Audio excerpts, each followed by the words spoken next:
Okay, let's see and let's go. Hello and welcome to a live stream of Auspol Explained. I'll just double check that this is working, but just want to start by saying hello to everyone who might be out there. And hopefully it is working. Let's see. Is it? Yes, that says it is live. Wonderful. I did so many tests this morning to figure out how to do this consistently, but still, I always get a little bit of a stumble. But hello! Let's begin. Welcome to a little bit of a live stream Q&A chat about the Voice to Parliament.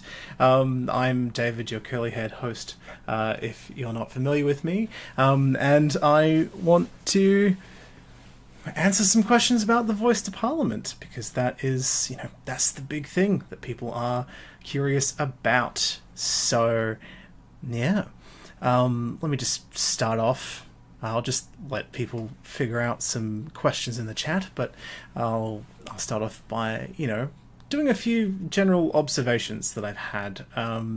Basically, this is an interesting thing. Now, we don't have referendums very often. The last one we had was in 1999. Before then was like 84, and then 77. Like it's a rare thing. We've had 44. This will be number 45 since Federation in 1901.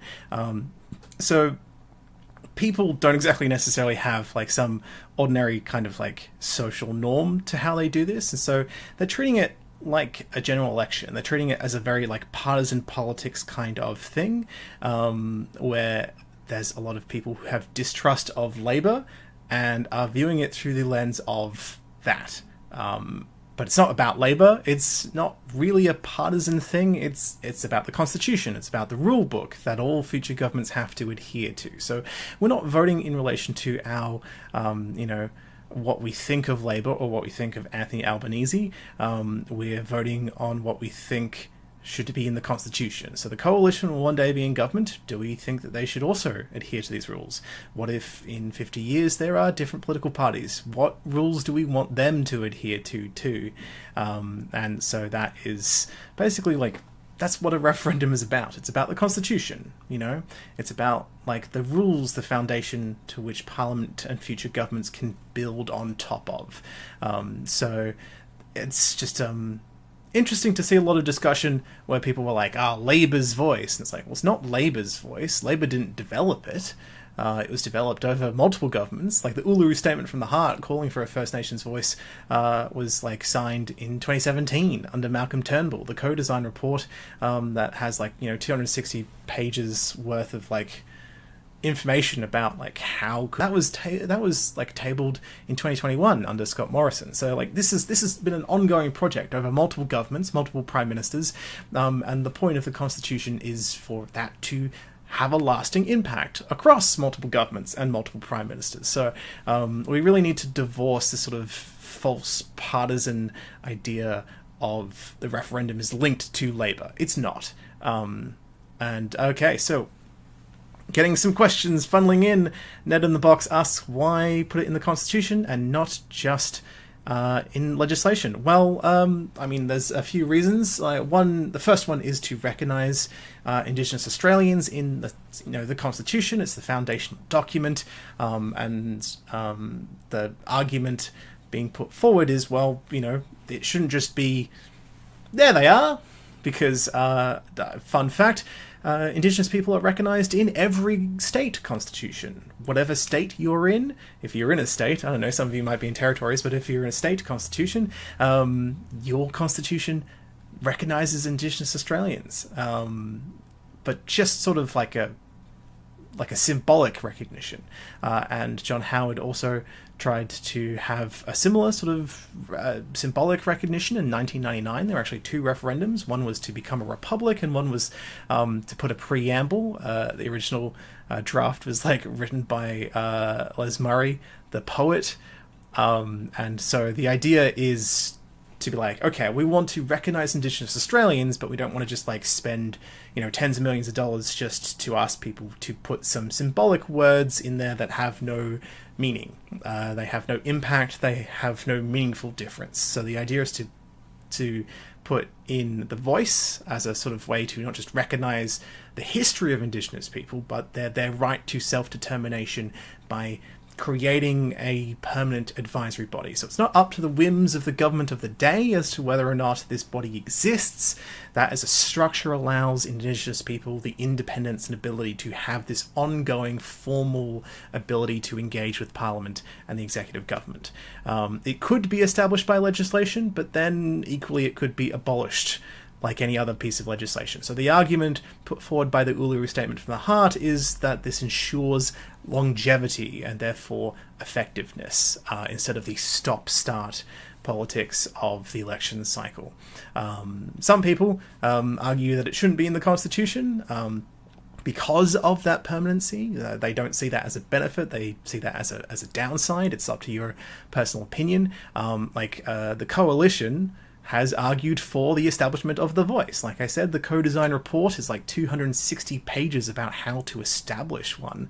There's a lot of detail. The Coalition has historically argued for the voice to exist. Just currently, they are not arguing for its inclusion in the Constitution. So there's just a division of opinion on that. Yes.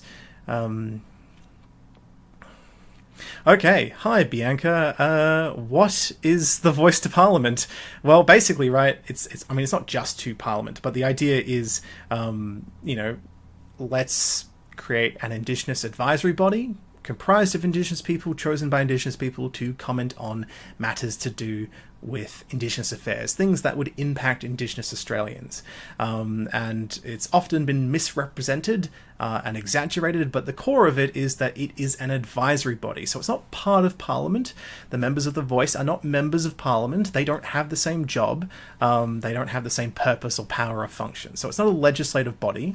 It doesn't have control over Parliament. It's just a way to formally connect and represent a bunch of different Indigenous people across the country in remote and city areas and the Torres Strait Islands as well, and just have a body to communicate and investigate issues to do with Indigenous people, and just advise the Parliament and executive government on how their decisions, would potentially impact those groups.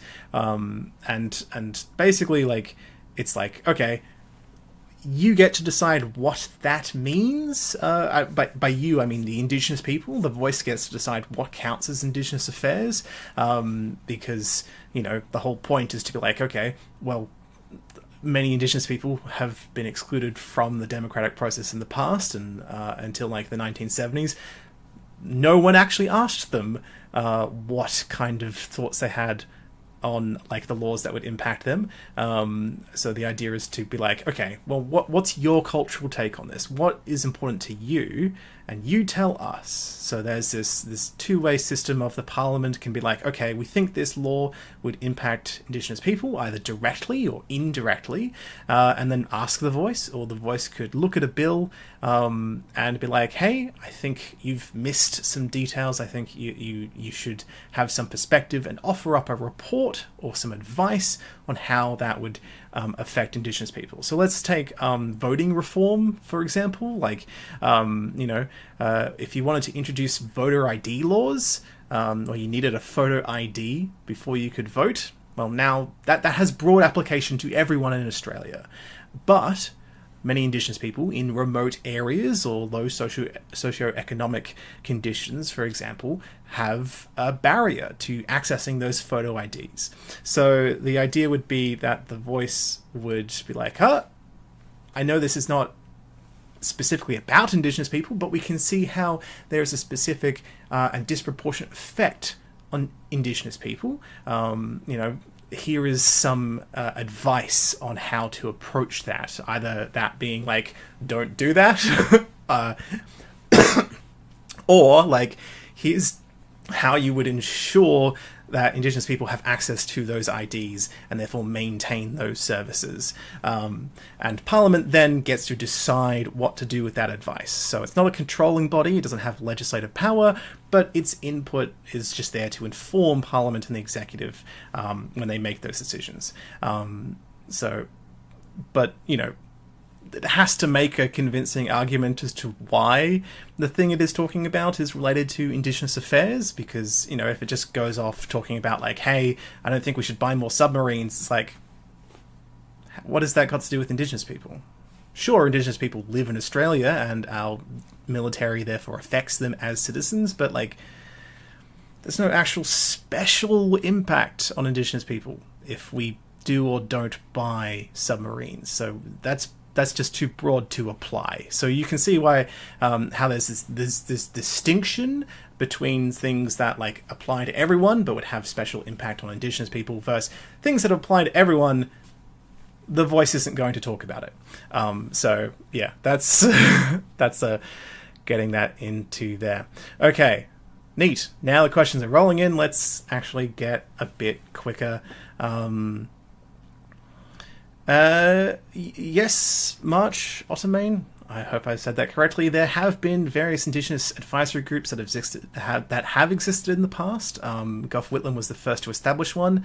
The NAC, I think, the National Aboriginal Committee.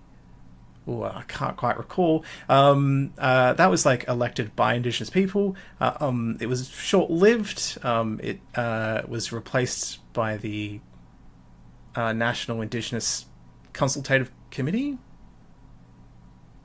Oh, I might be mixing up my acronyms here, but Malcolm Fraser had one that was not directly elected, and yeah, one of the more well-known ones was ATSIC, that was created under Hawke after, like, consultation with thousands and thousands of people, and that's different to the Voice. That was an advisory body. But it did also manage services. So the Voice is not going to be managing services. The ATSIC worked with, like, community organizations for, I think it was, like, CDEP, which is the Community Development Employment Program, I think. And under ATSIC, it was involved with, like, 25% of Indigenous people in the workforce and finding them jobs through consultation and work with local Indigenous community groups and organizations.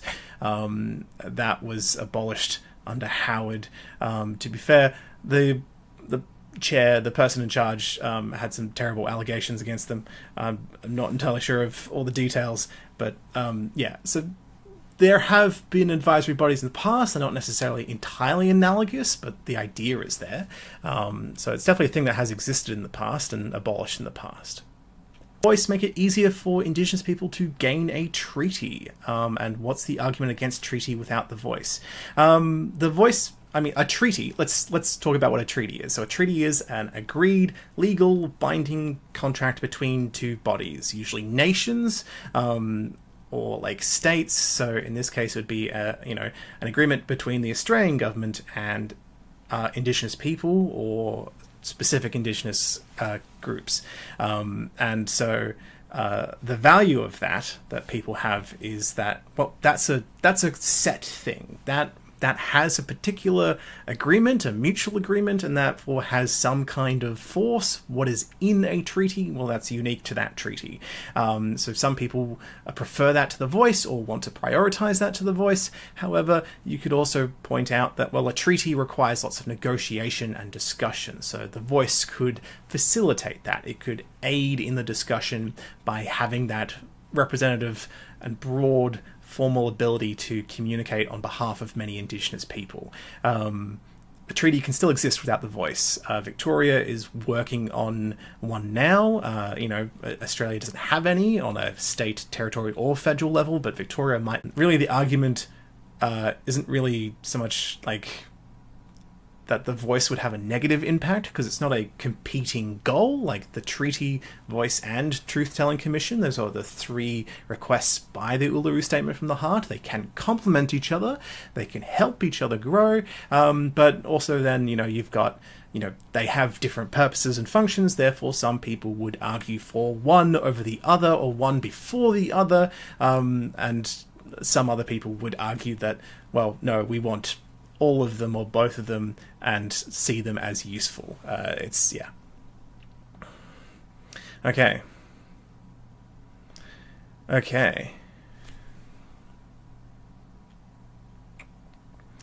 Is there any way that you can think of that this change to the Constitution could be used maliciously, whether now or much later in the future? I don't really see that. Now, there's a thing. There's a few sort of misunderstandings about the 1967 referendum, and I want to explain that before I circle back to how the voice can't really be used maliciously in the same way. So people think that the 1967 referendum was about removing race from the Constitution. It wasn't. It actually empowered the Commonwealth to do more with race. So it did two things. It removed Section 127. Yeah, I think that's it. That was basically meant that Indigenous people weren't counted in the population for constitutional purposes. That's not the same as being counted in the census. They were counted in the census, and that was like, cool, thanks for that data. Not going to do anything with it. Like, for example, the population of a state determines how many seats it has in the House of Representatives. So if Indigenous people aren't counted as part of the population for the purposes of the Constitution, that means that if you have lots of Indigenous people, that doesn't necessarily mean that you get an extra seat in the House, which would have better represented you and the state and those Indigenous people. So before 1967, that was an issue.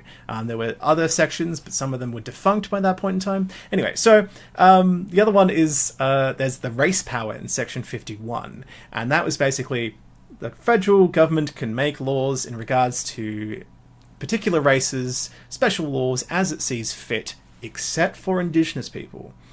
So that meant that only states could make laws in regards to Indigenous people. So you got really different and disparate rights in terms of voting rights from state to state up until the 60s, or different jobs or rights for jobs or discrimination clauses, etc. And the federal government having that allowed them to make the Racial Discrimination Act, for example, under Whitlam. Harold Holt didn't actually really do anything with the referendum results. The coalition was just like, okay, and didn't really do anything with their newfound increased race power. But, right, people thought, part of the campaign was, if the Commonwealth can make powers to do, laws to do with Indigenous people, they can make a consistent law that'll override and fix all the discriminatory practices that individual states have. No. There was the Hindmarch Bridge. There was a development case under the Howard government to do with a ferry and an island and a bridge or something. And basically, some Indigenous people took it to the High Court because they're like, no, this development is going to harm this site for us. There's secret women's business that happens on this island. This is this is not great for us. We don't want this to happen. And they argued that the 1967 referendum was meant to be beneficial to Indigenous people. And the High Court says, it doesn't say that. It just says that the Commonwealth can make laws to do with Indigenous people. There is no restriction. There's no requirement for them to be positive. And also, how would you judge that it is only positive? Is that the law is bad or the implementation of it is bad?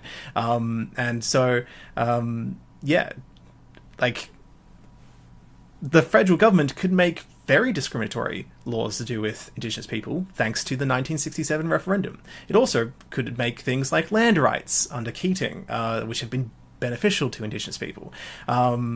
Whereas the voice, right, you're okay, some people have very divided opinions about it. But the thing is, right, that it's not to do with power. It's not to do with legislative power. So it doesn't enable the Commonwealth to do more. Like, it's already able to do things under that race power, thanks to 1967.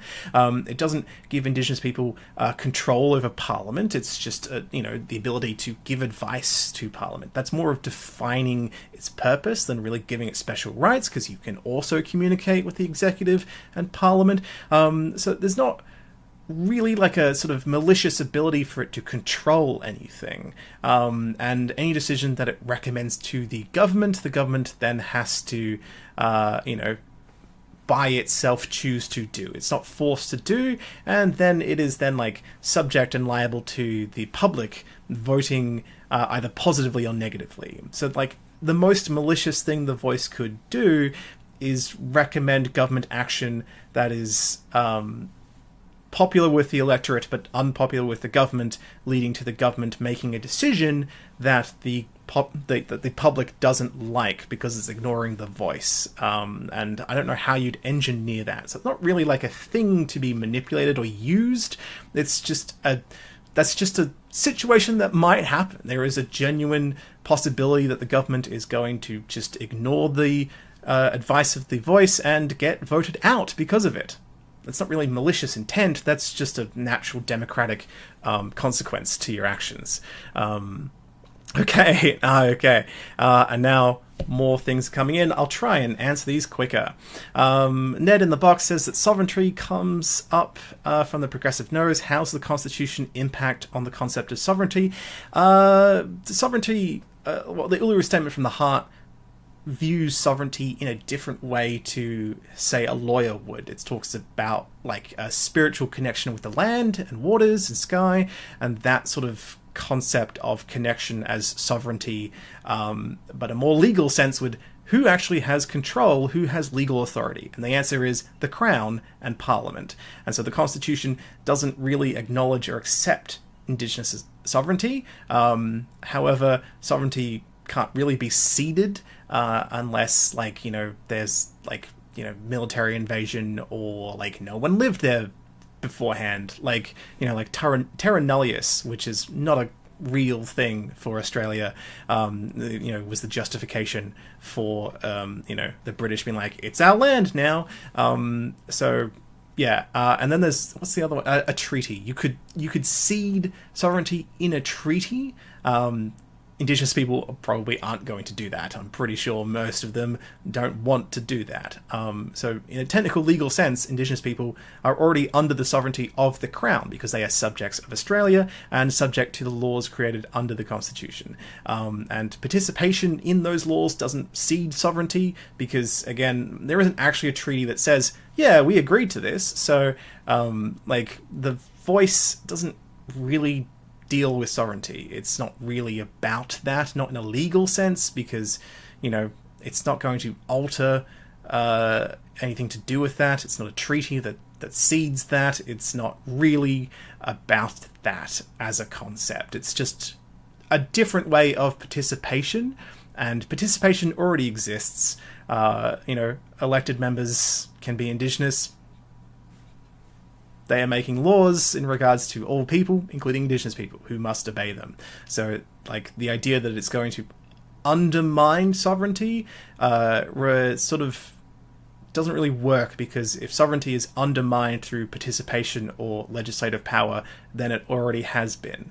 But again, there was no actual official way for Indigenous people to cede that sovereignty, so there is that contention of, technically, legally, the Crown has sovereignty, but Indigenous activists argue, we never gave you that, and therefore have that contention. And going forward, that is something that activists and community groups, Indigenous people, and the government will look at, and will have to think of how we actually treat that as a thing going forward. But yeah, no, I don't see how the voice is actually linked to sovereignty. Anthony Stout asks, would the voice be directly elected by Indigenous Australians? If so, how would it work? The composition and the election model is up to Parliament. It can be adjusted. The idea is that it would be chosen by Indigenous people. I've referred to it as an elected body before. The co-design report says it's an elected body, but it also puts forward the idea of like hybrid models of partial appointment, or basically it could be modified to the individual community area.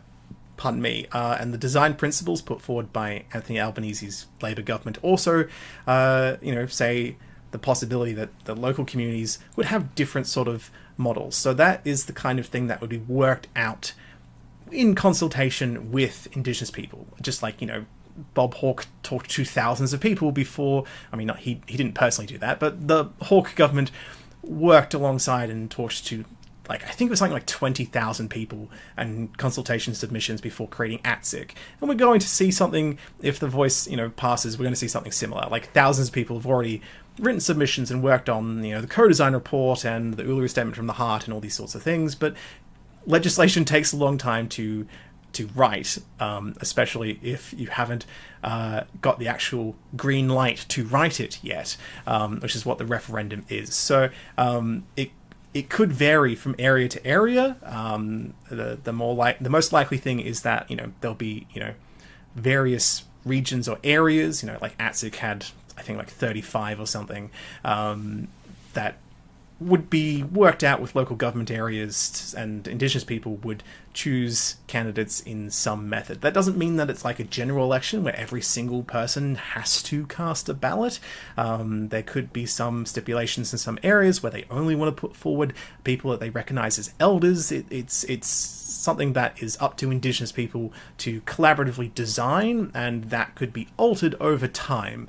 But the idea is that it is a community effort to choose these people. Another way of saying that is elect these people. If multiple people are choosing out of a pool of candidates, right, that is a form of election, even if it's not the same as what we would envision with a general election. And yeah, that is subject to change over time, because how we've elected members ourselves for our own parliament has changed over time. Like the Senate used to be first past the post. There used to be no preferential voting. You used to not have even like the names of parties on the ballot. The Senate and the House of Representatives ballot used to be in alphabetical order. Like, we've drastically changed the way that we elect our own members of parliament. So I assume that in 100 years' time, or even 50 years' time, or even 25 years' time, the way that members of the voice are chosen will look in some way, not necessarily drastically, but in some way different to how they would be chosen in 5 years' time if it passes. Okay. And again, I'm not very good at answering questions quickly. The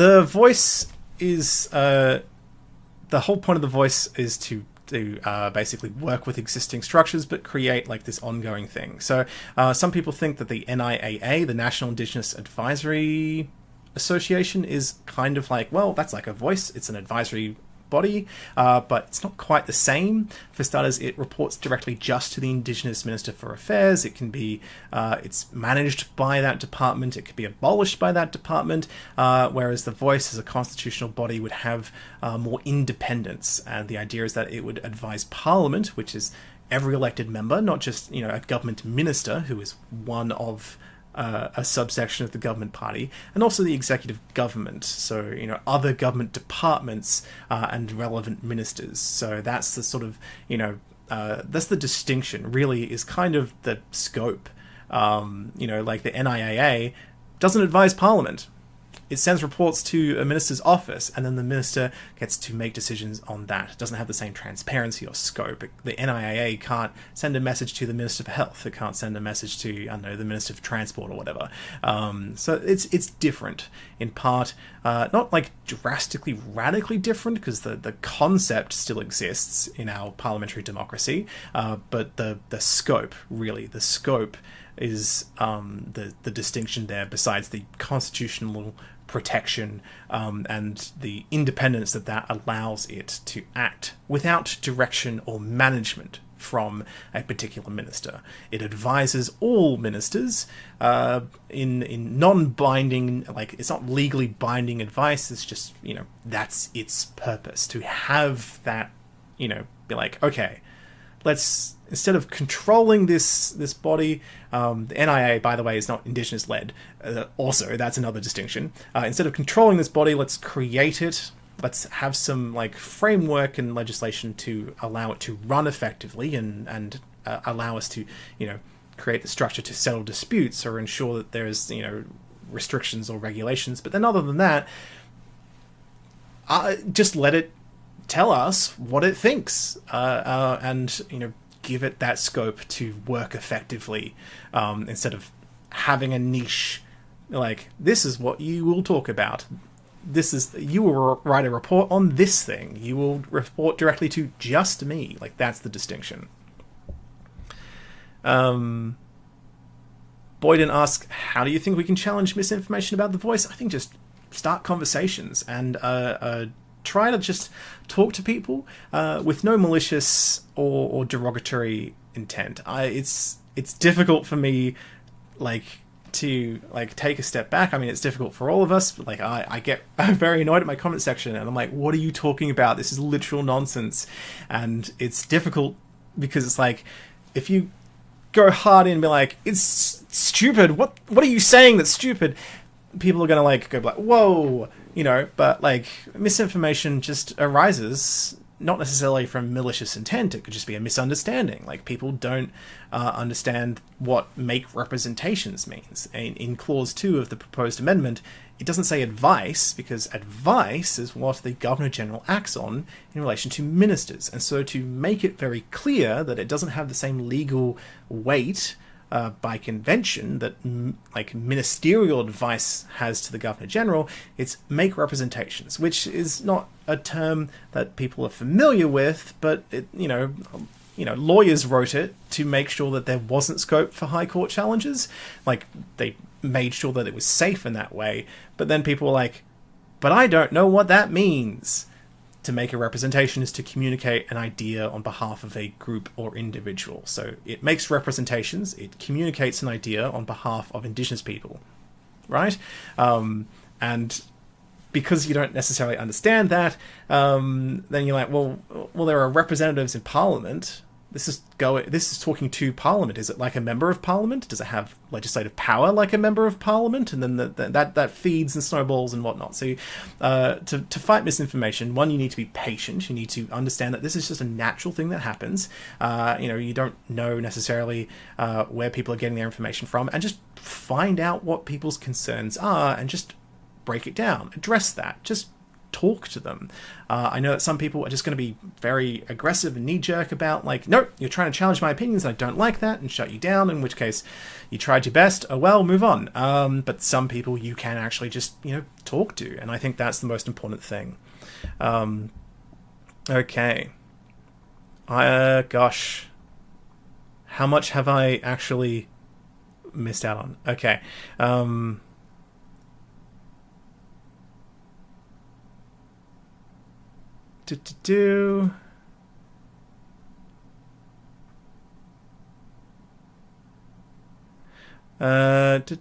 Okay, some of these I'm not going to answer, sorry. Hi Zia, how do I think WA will vote? I don't know, it's so hard to predict these things.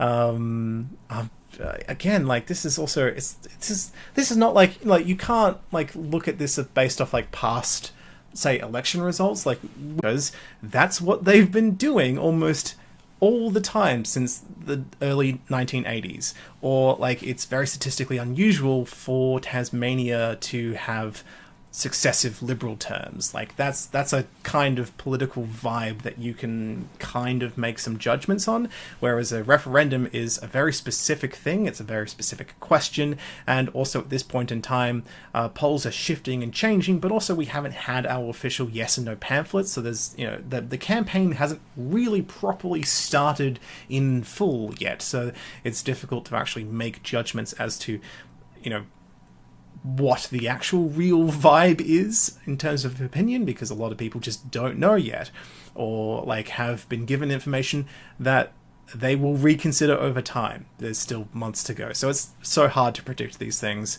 And it shifts. It really does. Okay. Damien asks, what is the value of the voice's representation rights if the representation can be completely disregarded and decisions are made without it being involved prior, rendering representations meaningless? Well, influence, effectively. I mean, like, if the voice had some sort of like power to force its decisions upon Parliament, there's no way it would get passed. There was no way that it would, succeed as a referendum. So the idea is to create this longevity and influence. That doesn't necessarily mean that everything it says will be agreed upon, but information useful when making a decision. So we're not like, we can't cynically believe that every single thing that the voice says is going to be disregarded entirely by a government, but we can also see that some governments will listen to it more often than others, and the electorate, because we voted to put it in the Constitution, we will be aware of its existence. A lot of people are not aware of the NIAA, even though that is different, they're not aware of it. I didn't know about it until recently. Like, a lot of people didn't know what ATSIC was when it existed. So there'll be this public ability to scrutinize and examine what the voice is saying. There'll be that attention to it in a way that we haven't given to Indigenous affairs before. And so that'll help inform the public as well as the government and Parliament. So when Parliament makes a decision, you will have more information to judge that decision and what information they had before making that decision, and therefore be better at scrutinizing whether you like that decision or not. And so the potential impact is, what if a government ignores the voice's advice entirely? Well, it might get voted out. It might not. But there is and that doesn't necessarily mean always agree with the voice, but it does mean that there is a potential for influence, and there's still room for argument. There's still room on an individual case-by-case basis for the public to broadly agree or disagree. So we can't think that the voice is going to, just because it has influence, just force the government through political will to do X, Y, and Z. But, information and influence is useful. We have to believe that the government is just going to maliciously ignore the voice's information all the time to believe that the voice is going to be useless. Sometimes, and yeah. Anyway.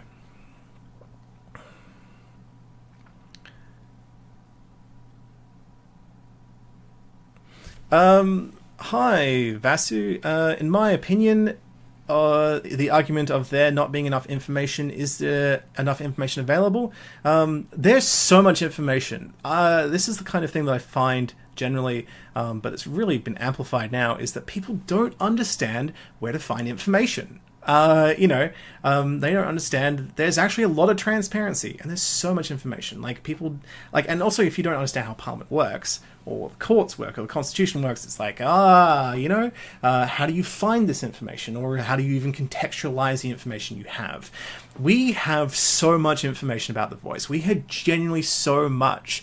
The information that we don't have, right, is, I don't think is particularly noteworthy. We know exactly what the wording is. We know what the meaning of the wording is. We know what that means, right? What rules we're laying down in the foundation of the Constitution. The idea of constitutionally protecting and enshrining an Indigenous voice to Parliament that gives advice to the Parliament and executive government, and its powers and functions and procedures can be modified in the future, because that's just anything that Parliament creates, like the High Court or Parliament itself in the Constitution has a similar, we can adjust this, but it still has to stay within the core foundations of the central thing that it is, and it is defined and limited in that constitutional amendment as an advisory body. So we know what all future legislation has to adhere to. We don't know what that future legislation will look like, but let's be honest, hands up in the chat, have you read 600 pages of legislation from start to finish for a single bill? No, you haven't, right? And so like the mystery is, well, I don't know what the legislation is going to look like, but I know that like the legislation is not going to look the same in 12 years, 20 years, 50 years, but I know that it has to adhere to that constitutional amendment. And I know what the design principles are, right? I know that was released months ago. I've read a few things in the the co-design report as well, so we have that information. That's 260 pages. There are like thousands of like submissions that were used to create like the report for the the co-design report and the select joint committee report into the Indigenous referendum, and even before then, like Julia Gillard examined this issue as well. Like this is a process that has taken like a decade. The Uluru Statement from the Heart took years of consultation. Like if you really want, you could read so many pages about this. You're not gonna, but like it's there. So like we know what it is, we know what it does, we know basically the gist of how it functions. Like if I tried to explain something to you, like well, what's Parliament? Okay, well, it's a place where elected members make laws. How do elections work? Well, every 3 years or less, in your area, you choose from a list of candidates via preferential voting who is the most popular person, and they go to Parliament and they debate laws. And you're like, okay, cool, you've explained that to me. That's like the bare bones of it. You could write a whole book explaining that in more detail, just that. And you're like, do you need that detail? And so people are like, we don't have the details. You do have details. You just don't have like, you have the foundations, you have the core understanding of it. You know exactly how it works in the bare basics of it. And you know that everything has to be related to that. But like, we don't have a crystal ball as to, what those 600 pages of detail in the legislation are going to be. But also, we're not voting on that legislation. We're voting on the rules for that legislation. And, in future elections, every single future election, we get to collectively shape and have a voice and, influence who is in government and judge how they've made decisions based off the voice and how they've made decisions in relation to how they've adjusted the voice, right? So the voice, right, we don't know what it's going to look like in 15 years, but we're going to be around for the next 15 years shaping what it's going to look like in 15 years. So they're like, I don't know, what do you want? A crystal ball? It's not a destination, it's a journey, and you're going to be on that journey. We're going to collectively shape those details together, right? So, like, we don't have enough information is, like, I don't know, man. None of us can predict the future. Like, when you go to an election and you vote in principle on a bunch of policy ideas, you don't know the mechanics. So the government is like, we're going to spend like $100 million on renewable energy in this area. Do you want to see the occupational health and safety reports? Do you want to know exactly what, like, planning and zoning things they have for where they're going to put the solar panels and the batteries? Or do you just want the principal idea to be existed and created, and then trust that the parliamentary process that you have an ongoing input in is going to do its job and develop that idea? So, like, you have so much detail. You have so much detail, and you don't need hundreds of pages of detail. You already have word for word exactly what you're voting on, and you can just, have it explained to you in like 5 minutes. Like, I know that like the Constitution has big impacts, but like we can't expect people to read 200-300 pages of detail in committee reports and inquiry submissions before making an informed decision, because that's just not a reasonable expectation on the average voter. We don't expect democracy to work that way. We can only expect to ideally inform our general public to have an understanding of how Parliament works and a basic understanding of how the Constitution works, to be able to then have a general broad ability to critically analyse information. So, I'm finding that a lot of people don't, unfortunately. So, the Voice to Parliament is an advisory body. It doesn't have legal ability to veto legislation or create its own legislation or vote on legislation. And if you don't understand the Constitution, you're liable to that misinformation. But, like, if you don't understand that, you then also think, oh, we don't have all these details about how we're going to stop that from happening. Yeah, you do. It can't happen. Like, if you already have that general understanding, you're like, well, I already know the foundational framework of how Parliament and the Constitution works. This is just adding to that foundational framework. And there's that misunderstanding that this is this brand new, entirely alien concept, and we don't know how that jigs. A few things that, like, well, we don't know the shape of the legislation, but again, that is a development process over time that you're going to have input on. You're not voting on that right now, you're voting on the rules for that legislation, and you know what those rules are. So, yeah, we have the information that matters. That's something that I'm very passionate about, as you can see. Okay. Bianca, your coworker told you that the voice could result in Indigenous peoples deciding on rent / whether people could have land rights. No. What are you talking about? Again, it's an advisory body. It may talk about, the rent, paying the rent. Like, what does that mean exactly? It could talk about land rights. Land rights is definitely something that it would be consulted on if there were any adjustments, but again, it's still up to Parliament and the executive government to make those decisions. And so they could take the voices input on board, but again, they are still liable to the general electorate. So if it's like, all land is now native title land, we're radically changing everything, we're ignoring the existence of the Crown and any claim it has to this whatsoever, the public gets a say on that.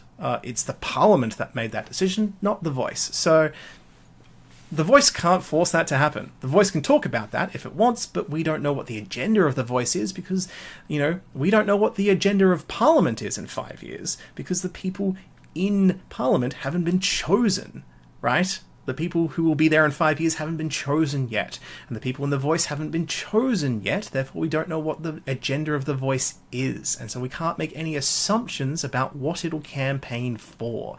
That is a mystery, but that's a mystery that, is a collaborative, ongoing democratic process. So that it's not like, that's bad. It's like, what's bad?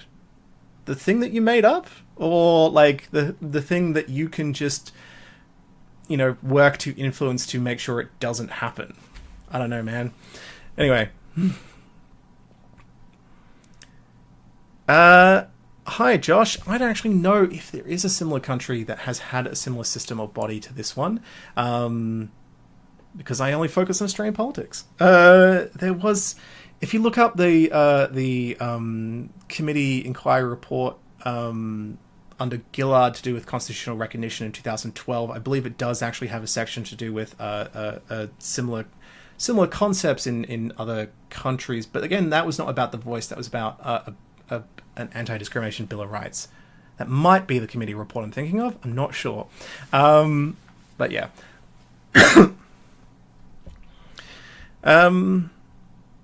Yeah. How will campaigning for the voice differ from normal elections? And the government and cabinet can take a stance on the referendum. They have. The government is campaigning for it. The opposition is campaigning against it. And the difference in a referendum to an election is the central focus, really. In an election, you have multiple issues. So someone's trying to target one community, be like, we care about the forest industry. Whereas you go into some other place and you're like, well, our policy is to do with mining and our policy is to do with trade and immigration, etc. There will be just a central focus. There won't be candidates. There will just be discussion about this singular idea. However, it's still compulsory to vote. And there is still also no rules to do with misinformation. Just like in a general election, there is no rules to do with truth. So please do critically analyse what you are being told, because members of Parliament and the public alike can just freely exercise their ideas as they so see fit, and there is no litmus test. There's no actually requirements. Just the timeline is different. A referendum has to take place within 2 to 6 months of the referendum bill passing. It passed a month ago. We think that that's probably going to be October. It can be in December, it can be in November, but it's probably going to be October, which means I'm probably going to miss it because I'm going to be in the UK on a little honeymoon. It took 3.5 years to do that because I got married during COVID, but yay. It's going to be great to try and ignore the internet while I'm looking at a castle and not thinking about the referendum results. Anyway, so where was I?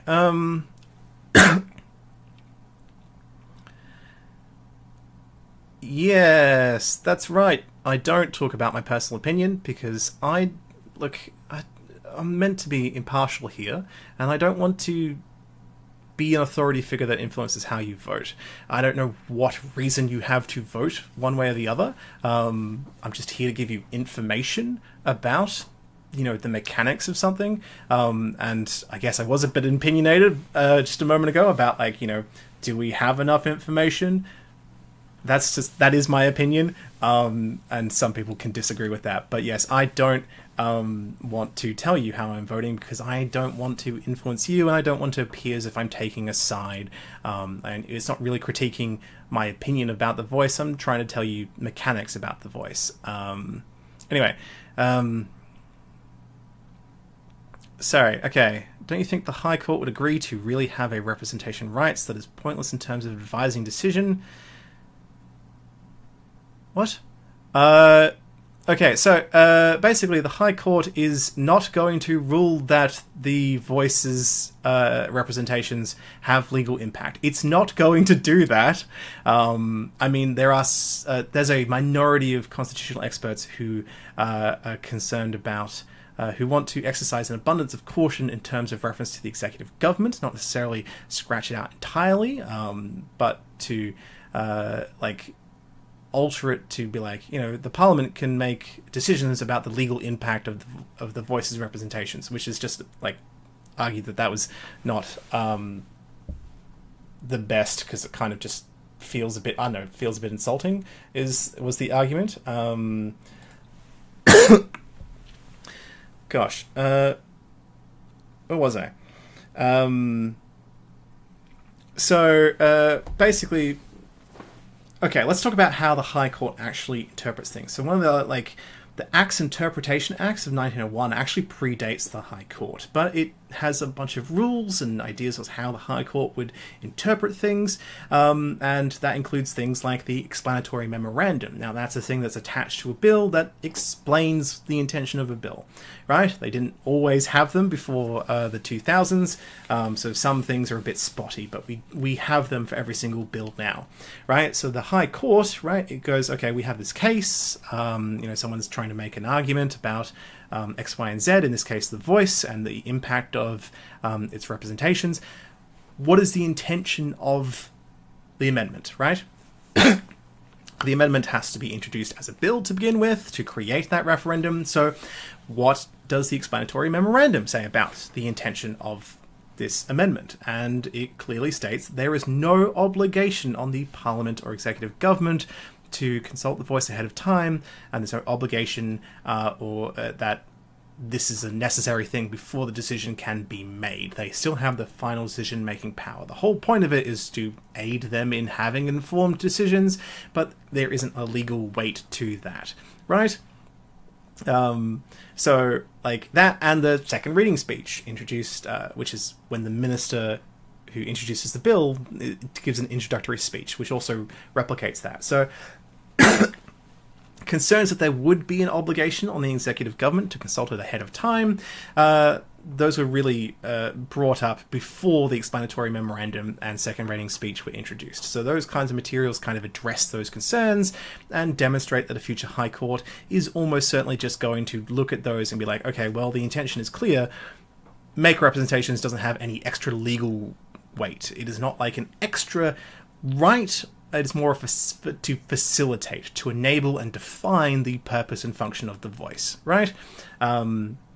So that's why we can pretty confidently say that the voice's advice is not going to all of a sudden legally override Parliament. But also beyond this, right? The High Court, works within the constraints of the legal and democratic system that constructed it. So even with the Mabo case, right, where it's terra nullius was nonsense and land rights are a thing. One, it didn't tell Parliament to create the land right legislation. It can't tell Parliament what to do.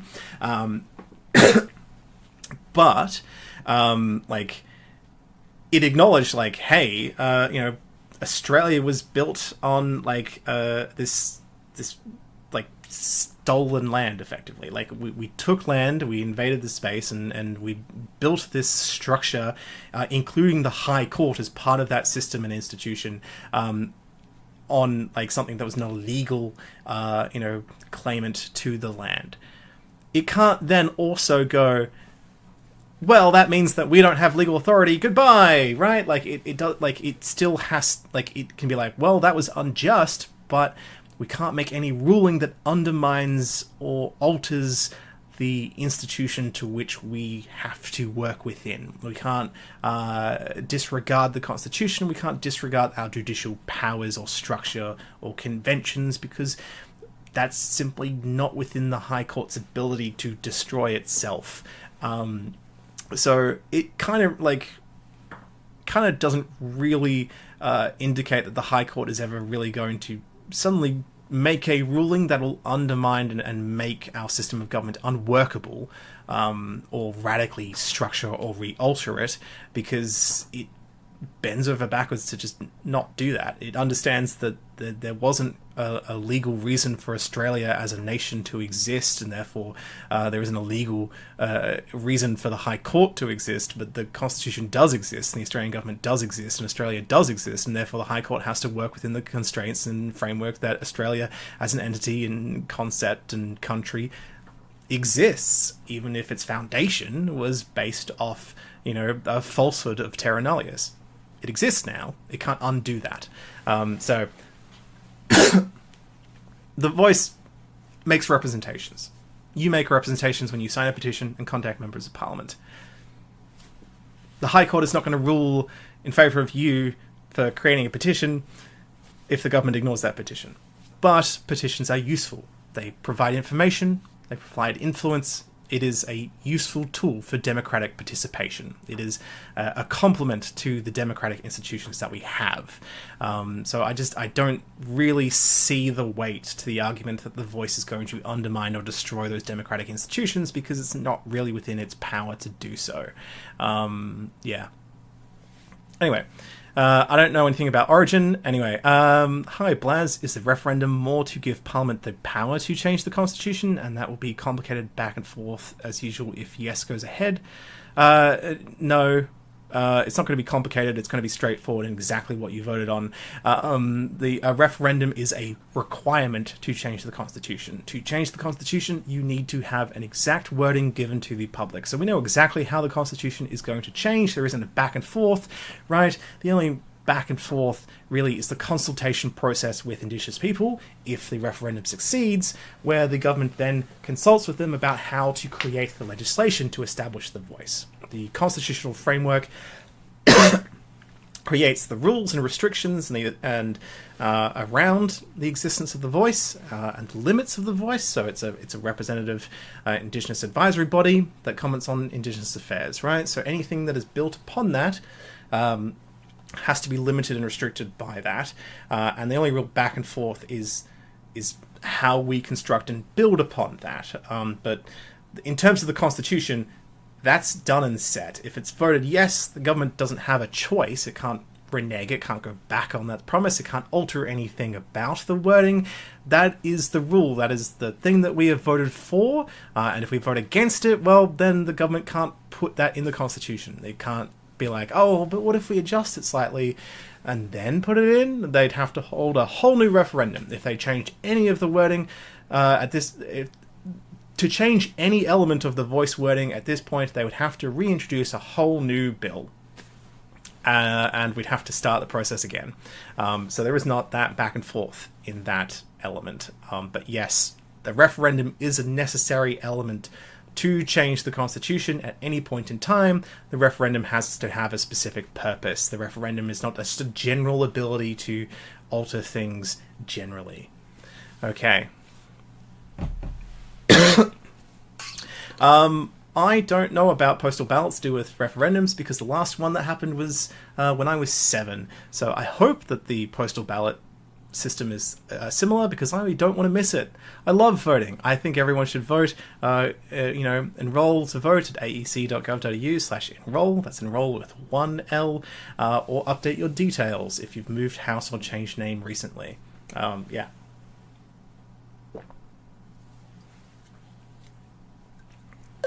No, Blaz, the Constitution actually is pretty short. Like, collectively, I think it's like 18,000 words across 128 sections. Oh, technically 127, because 127 doesn't exist anymore. But, like, there is a lot in the Constitution that's just like, this exists.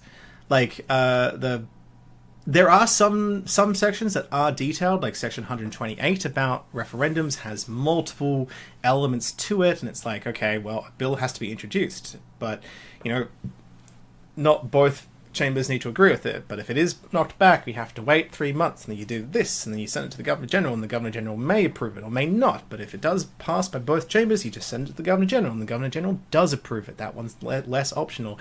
Technically it is optional, but in that case it's not really optional by convention, whereas if the House introduces one and the Senate rejects it, and the House reintroduces it and the Senate rejects it again, the House can send it to the Governor-General and then potentially have the Governor-General agree to it or not agree to it, and that's like detail. But like Section 1, Parliament, legislative power shall be vested in the Parliament, legislative power for the Commonwealth of Australia will be vested in the Parliament, which will comprise of the House of Representatives, the Senate, and the Monarch, and I don't even know if there is more words to that. So that's the definition of Parliament. The legislative power of the Commonwealth shall be vested in a federal Parliament, which shall consist of the Queen, a Senate, and a House of Representatives, and which is hereinafter called the Parliament or the Parliament of the Commonwealth. The very existence and definition of Parliament is one run-on sentence, right? And then there's some other detail that builds on it, right? So this amendment, proposed amendment for the voice, is actually longer than anything in Part 1 General. Let's see. Okay, Part 2, the Senate. Let's see. Okay, Section 7 about the Senate is of comparable length to the voice amendment, but qualification of electors in Section 7, again, one sentence long. Method of election of senators,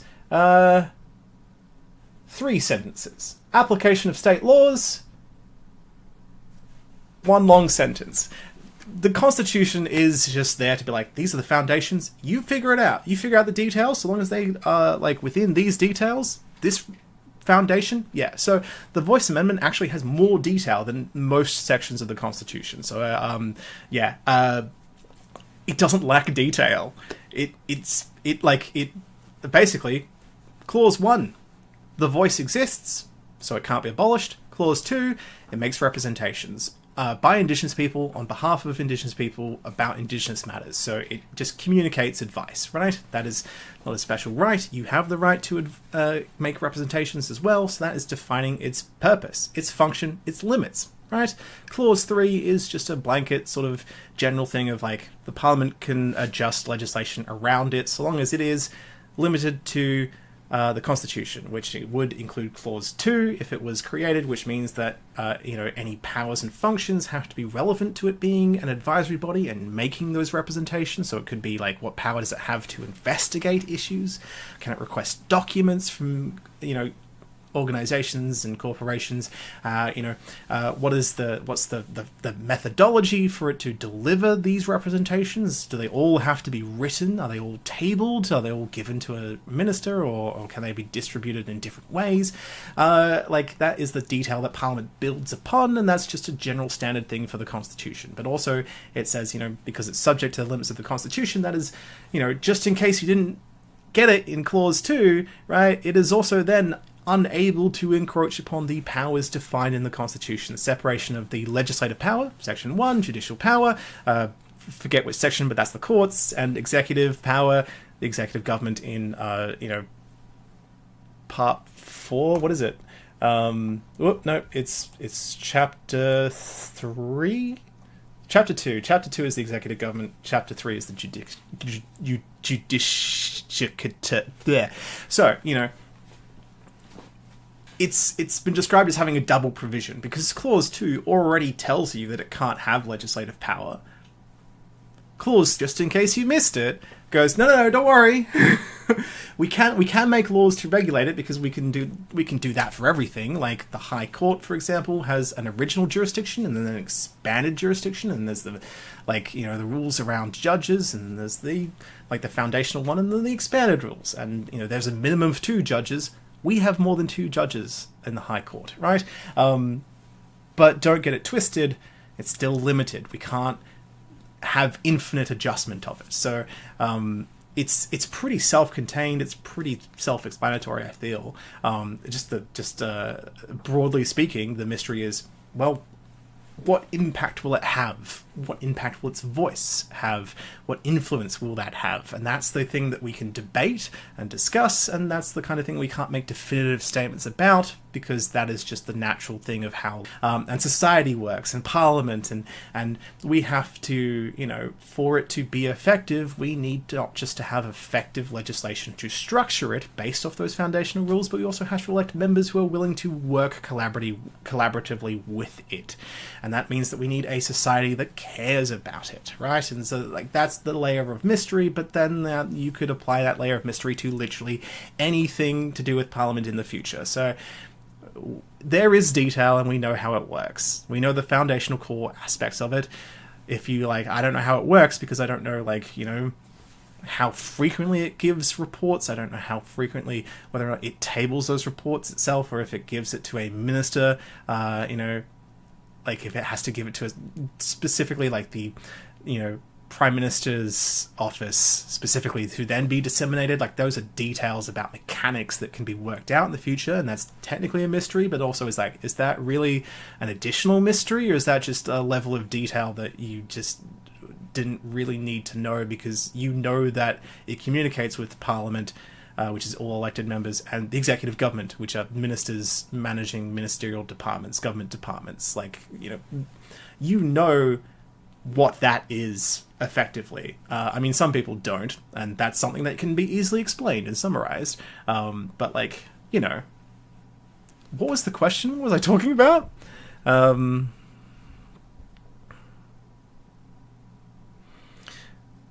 Yes. Okay. Hi, DG. Am I concerned about people that are closely linked to the communist movement? No! I'm not concerned about that at all. Only one communist has ever been elected in Australia. There aren't really people... There isn't a communist movement in Australia. There is, but, it's not very big, and it doesn't have any power or influence, so I wouldn't really label that a concern. And also, I wouldn't label people getting elected in general as a concern, because if they are chosen by enough people, that's up to the people that chose them to democratically put them there. So that's technically not a concern. Even if there are communists in The Voice, that's not a concern, because that is what people wanted there to be in The Voice. But there's no assumption that The Voice will have a communist agenda. There's no way that we could predict or assume, and even if you are referring to Thomas Mayo, I know you're referring to Thomas Mayo, he's just one guy. He didn't write the amendment, and he doesn't control the agenda of The Voice, he doesn't control the constitutional impact of The Voice, and The Voice doesn't control the agenda of Parliament. So there's literally multiple layers of matter. Let communists be elected if communists have enough public appeal. If the public does not care about communists, they won't get elected. They won't get chosen to either be in Parliament or The Voice. So multiple layers of don't care, doesn't matter. But oh my goodness, I've been getting so many annoying comments about Thomas Mayo. Oh, Thomas Mayo and the Trojan horse of The Voice. It's this is an activist, and he's passionate, and I know some people say he's a communist. I don't actually know if he is. I don't really care, because I'm not commenting about him as an individual. He has political aspirations and goals. Everyone does. Maybe he will be part of The Voice, maybe not. His particular current aspiration is for The Voice to exist because he believes it to be useful to help empower Indigenous people. Other people don't want it to exist. Some people don't think it will be empowering. That's a matter of opinion. You may be convinced or influenced by Thomas Mayo's thoughts and opinions, you may not.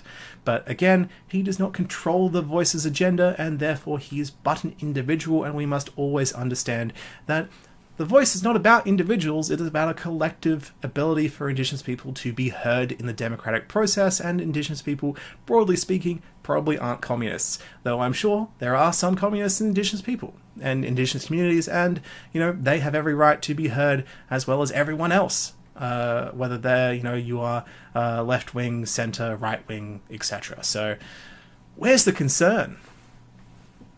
I don't know.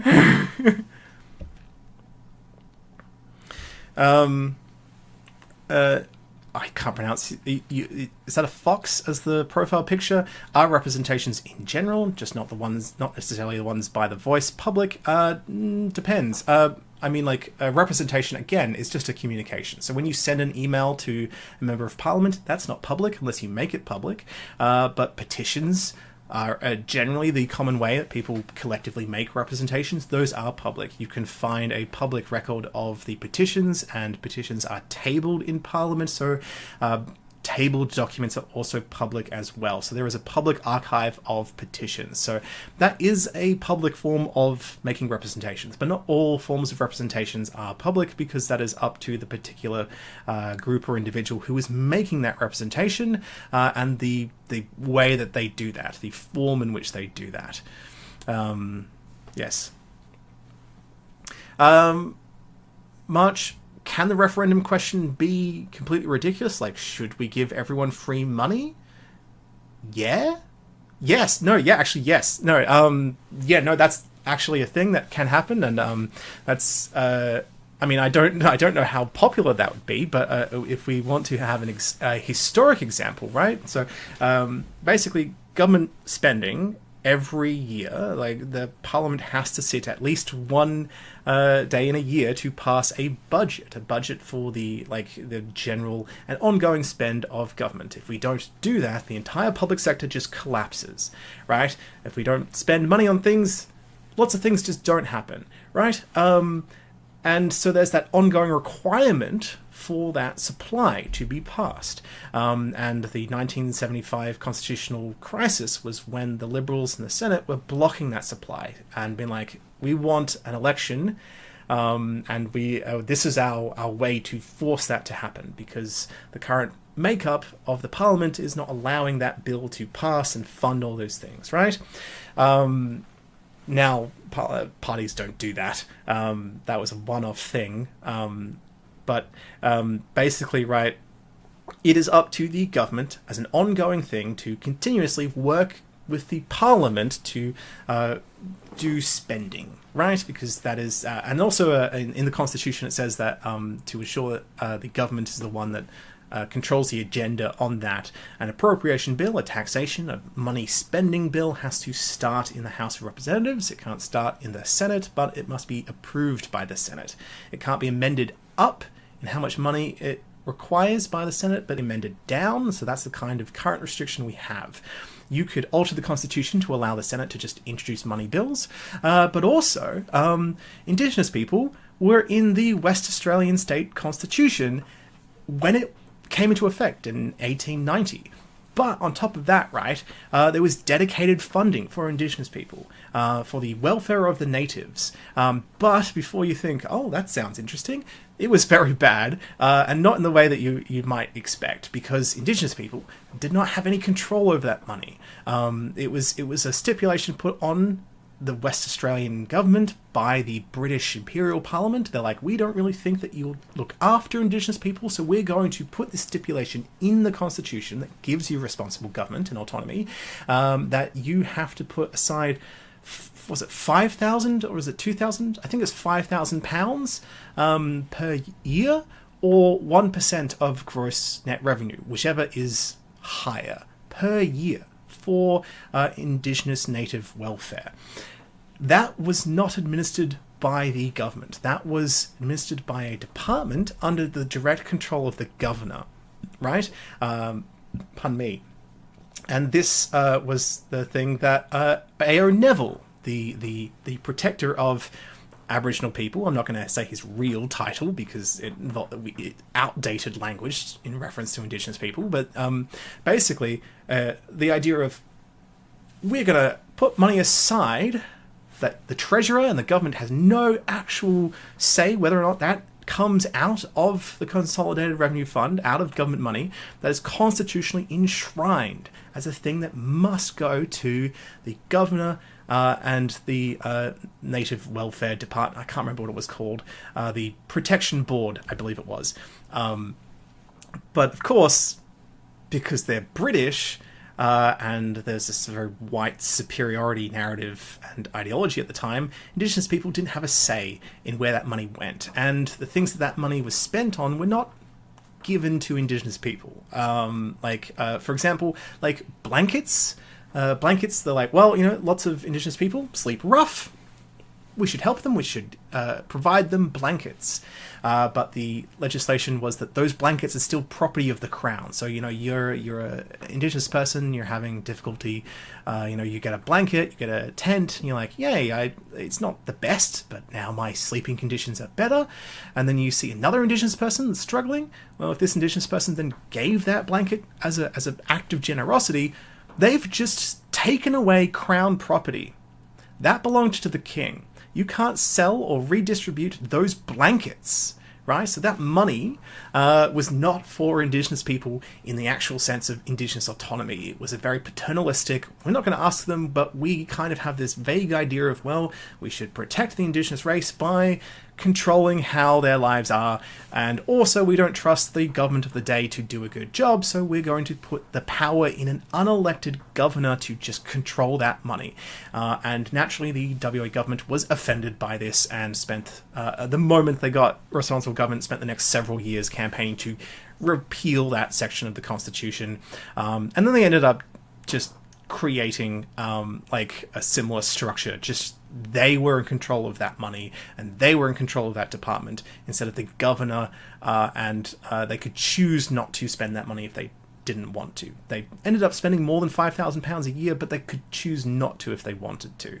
So it is possible to, there is a historic example of putting money into the Constitution as a guaranteed spend that is not up to the government to do, or is not up to the annual appropriation or budget bills to decide. That is a constitutionally possible thing. To be fair, almost anything is, because the Constitution makes the rules, so if you vote to put it in there, you've just made up a new rule. Anyway, that was a bit long, but yes, so Indigenous people used to be in the WA State Constitution for the first few years, and then they got removed, and there were no provisions whatsoever to supply them constitutionally with any kind of provision or protection or whatever, and now they are recognised at the start just as a symbolic thing. Anyway, so history. Sorry, okay. Well, she kind of shed some light on the pamphlet that we will receive. The AEC does indeed distribute it. It's not up to the AEC to regulate truth in political communication. So it's not an endorsement of the content in the AEC, it is just the AEC is a useful way to distribute to people on the electoral roll, regardless of their party or political affiliation, this information. So it's up to the people who voted, the members who voted for no, we don't want the referendum bill to succeed. The members of Parliament get to then write up to 2,000 words, a little essay about the no side. And the members who voted yes, we want the referendum bill to pass and we want the referendum to happen, they get collectively 2,000 words to write in that pamphlet. And so they don't both need to be 2,000 words, but they both have that limit, and then they get just put together, no commentary by the AEC whatsoever, just these are the arguments being put forward by these two dominant groups. You may have arguments outside of these, but this is here to as a way to inform people. And I think we've been doing it generally since 1912. It's not a guaranteed thing. It's not a constitutional requirement. It's just a thing that is now expected. So the AEC is just distributing information that has been provided and prepared by two different sides. It is not officially endorsing the information in that it's not saying that any of that information is accurate. It is just saying that this is information to assist you in understanding the arguments that have been being put forward by these two groups. That's it. Okay.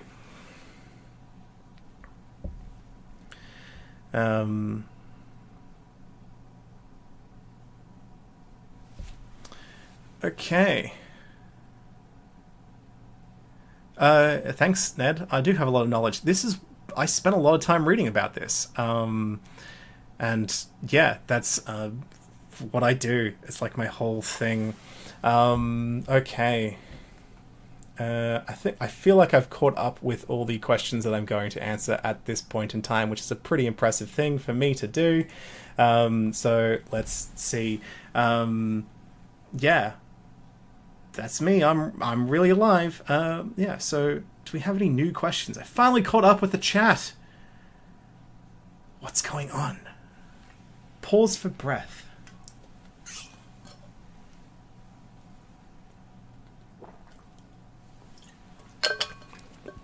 Welcome to the voice livestream ASMR. How long have I been going for? Is the question. Gosh. Really just letting the... Oh, I've been going for nearly an hour and a half. That's cool. But yes, I'm pausing. I've got a little bit of a headache. But yeah, what do people want to know about the voice? What haven't I covered? I mean, look, I'm going to be making like a ton of episodes about this. Like, I've been working on a bunch of sort of debunking misinformation ones. Like, a popular one that I see is, for some reason, like comparing it to the treaty, the Waitangi Tribunal. The Waitangi Tribunal is not like the Voice to Parliament. It's not a voice to Parliament. It's a commission set up in 1975 to investigate, claims by Maori people. Or at least I don't know actually if it is limited to claims by Maori people, but it's claims to do with the idea that the New Zealand government would be violating the terms and conditions of the Waitangi Treaty, the Treaty of Waitangi, that was signed in 1840. So New Zealand does have a treaty with New Zealand people. I can't really explain it very well. I have heard that there's actually, the English version and the Maori version are different. There's some contention about that. But yeah, a treaty has legal force. The tribunal does not. The tribunal is to investigate and make recommendations on that claim, and it's still up to then the Crown and the government to work out and negotiate with the claimant about that claim. So it's not a court either.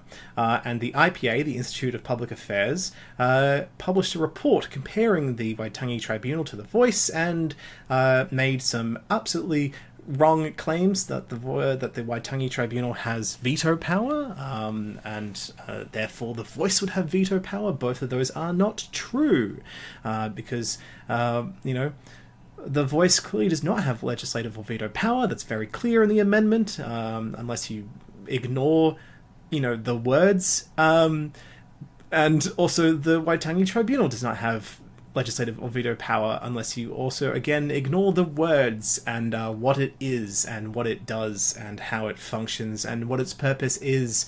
So that is a thing that was made up and is annoying for me to have to delete in my comment section because, that's stupid misinformation. Anyway, so now we've got some actual questions. How do I convince my rural bogan locals to watch independent sources like yourself and Ann Toomey? To be like, hey, I'm trying to work on some shorter stuff, but just have a conversation with people. I don't know, your friends, maybe you can just convince them. Wait, you didn't say friends, you just said locals. Your enemies, I don't know.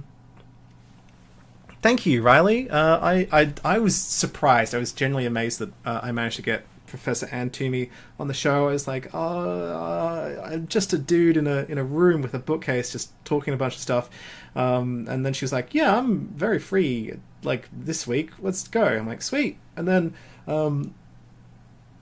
I'm always cautious of the time that I'm taking up of people I interview, but it got to the point where I need to send you a second link because we're about to expire our 45-minute time limit, and you just have so much to say, and it's very interesting.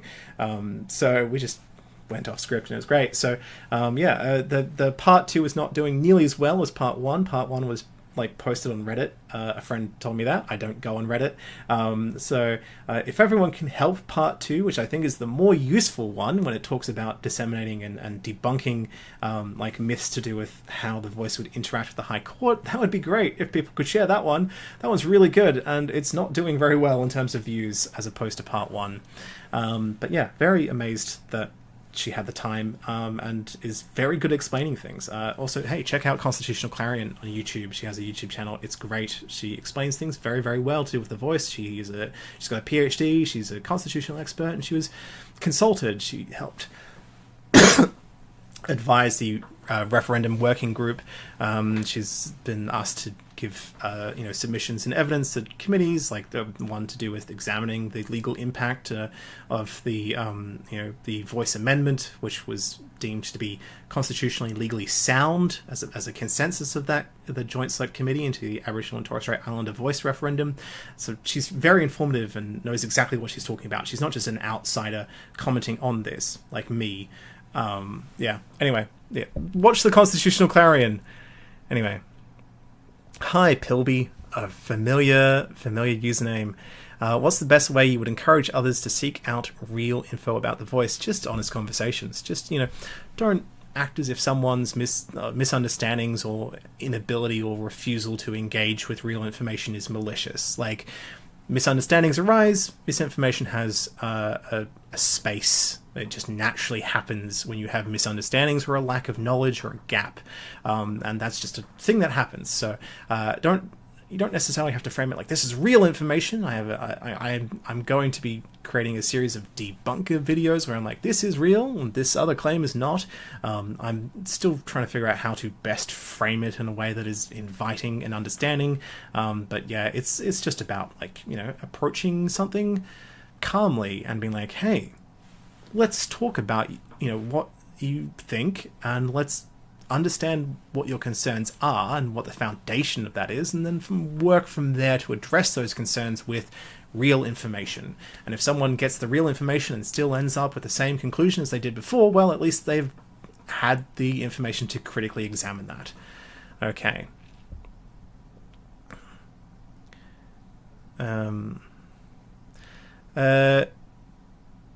So basically, Luke, I said something about us not being in the official campaign period. I mean, technically, there isn't it's not like an election where there's like the writs have been issued. Let's go, because like that's a different sort of legal mechanic. So people have been talking about you may have seen like ads supporting the yes or no vote for months, but the referendum bill to actually be like, this is the amendment, this is legally what's actually going to happen, we've legally made that referendum happen, that only passed very recently. I think it was like a month ago, and we go to the polls within 2 to 6 months. That's the time frame from that bill passing. 2 to 6 months.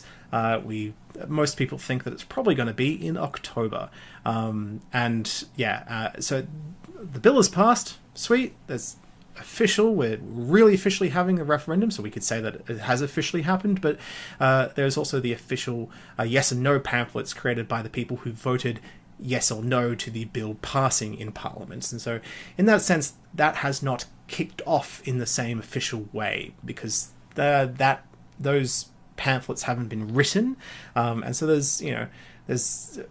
we've been having discussions about this for months, but the real action, okay, we know, we've definitely confirmed there are going to be no changes to the voice wording. We know, like we've had our thorough examination, we've had our debate in Parliament. It's time to really properly go and focus on this. So it's just going to ramp up from here. We could say it has technically started, or it started a month ago, or it's about to start, whatever. There's no real gunshot starting pistol, but it is ramping up, and I feel like it's more once those pamphlet yes and no signs are written, that's really the real crux of okay, these are the arguments that have been presented to us. We can have arguments before then, but these are the ones that are bam, these are the official ones that members of Parliament have put forward. Let's dissect them. Let's disseminate them. Let's really, really get those conversations really going. Because it's coming. It's happening. Bianca, what's caused a re-interest in recent years about an advisory council for Aboriginal people? Well, like, it's a journey. So people, members of Parliament don't just be like, oh, we should change the Constitution. If there's an idea, there's lots of people outside of Parliament who will have referendum working groups. There's often constitutional conventions, and they discuss the crux of the idea. What is the intention? What's the purpose? What do we want to see from this? So there were constitutional conventions in 1983, for example. How do we recognise Indigenous Australians in the Constitution? And so it's do we just put some symbolic words in there? Is that, what words would that be? What impact would that have if it's just symbolic? And then so John Howard in 1999 had a preamble idea that was symbolic, that would have mentioned Indigenous Australians, but also a lot of other things I think veterans in it, and the multicultural society we have due to immigration, that one didn't succeed. And then Howard was okay, in 2007, if I get re-elected, let's try again with a different idea. And then Julia Gillard in 2012 decided not to go with an idea that was developed by a working group, and I think a constitutional convention, where it's what if we have a Bill of Rights? What if not a Bill of Rights, sorry, the beginning of one, so to speak, by putting an anti-racial discrimination clause in the Constitution. So that wouldn't just recognise Indigenous Australians, that would have a meaningful actual constitutional impact. But that was rejected because that would lead to a bunch of court cases, because the whole point of that is to then put that restriction on legislation, and then it would be up to lawyers and judges to argue had a law overstepped, and that was an idea that was this will help Indigenous people. It could. It's not an inherently bad idea, but it also doesn't really give them much agency, because they really just they can initiate claims, but they're not necessarily the ones really making the decision or arguments, because that unless the lawyer and also judge is Indigenous, you're really removing a lot of the action and agency from Indigenous people in this instance. And then you also need resources and effort, and there's a risk when it comes to a court case. So that was rejected. And so this is branching off from then is still the idea that multiple successive governments have had of okay, but how do we recognise Indigenous Australians in our foundational document? What do we do? What is meaningful and useful other than just a symbolic recognition of just a few words, just saying that they have a history and connection to this land that predates colonization by 60,000 years. And so the Uluru Statement from the Heart in 2017, after consultation, it started in 2015. It was the referendum working group, I think, and they consulted with 1,200 Indigenous people across the country and representatives and different cultural groups.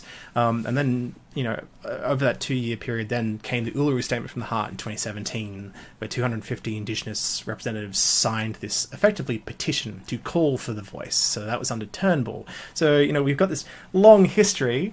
And lead up to then the Morrison government examining but do we want this in the Constitution or not? Let's examine how we would develop a voice, and then the Albanese government taking it to an election to be no, we're going to commit to the requests of the Uluru Statement from the Heart and bring it to a referendum. And so that's the history of it, in that we were not talking about the voice in the 80s. We were talking about a different way to recognise Indigenous Australians, and in the 90s it was a different idea, and the 2000s developed, and it was okay, but what structure, what idea, what element would be useful? Not just words, but what mechanic can we have that would give agency and have an impact on Indigenous Australians, ideally positive, right? That's the development, really. It took years to get here, and if it fails, well, we're just going to have a different discussion about how to recognise Indigenous Australians, because that's kind of a bipartisan thing, give or take. It's just if this idea is not popular with the public, what other ideas are there? And that'll take, maybe that'll take 10, 15, 20 years to develop. So we might have a referendum in the future to do with this, topic broadly speaking, but not The Voice, just something else, if this one fails in, like, I don't know, 20 years. Gosh, and there I go. There was a pause, and now I've gone way beyond the Q&A. Okay. Wasn't Brisbane called Batman? Anyway, who's they? Sweaty Spaghetti? The Voice doesn't have any say as to whether or not we rename things, but I mean, like, I refer to, like, Perth as Bulu all the time. Like, that's just a thing that we culturally can do. Like, New Zealand has a bunch of, like, dual naming of areas. New Zealand is a lot better when it comes to, like, language preservation of Maori people, but also they have, like, less languages to preserve compared to Indigenous people. But, like, New Zealand has a different thing. So The Voice is not related to whether or not we rename or if we provide additional names to areas. Like, I mean, like, Uluru used to be called Ayers Rock, and then it was jointly called Ayers Rock / Uluru, and now you would not refer to it as Ayers Rock because that's offensive, and that's not really how you should refer to it. So that was, as you can see, that has nothing to do with The Voice because it predates discussions of The Voice by years. Anyway, thank you. What's a Pokemon? I do have many nice bookcases. And the Hilltop Workshop, thank you. My wife loves my curls too. I don't know what products I use. Shampoo and conditioner. Thank you. It's genetic and unattainable. I'm not very good when it comes to explaining things. March, 13,000 subs in the Australian political space is easily top 10. Well, over 30k, that would be, besides Friendly Geordies, also Juice Media. What does Irrational... Is it Irrational Fear? No, I'm thinking of something else. Look, why don't I just look at my analytics? Pauline Hanson's Please Explain. I think she has like 65,000. I feel like I am in the top 10 just because it's not a very, like, highly competitive thing. Like, I think Channel 6 News has more subscribers than me. Not sure about that. I think we're comparable. What have we got?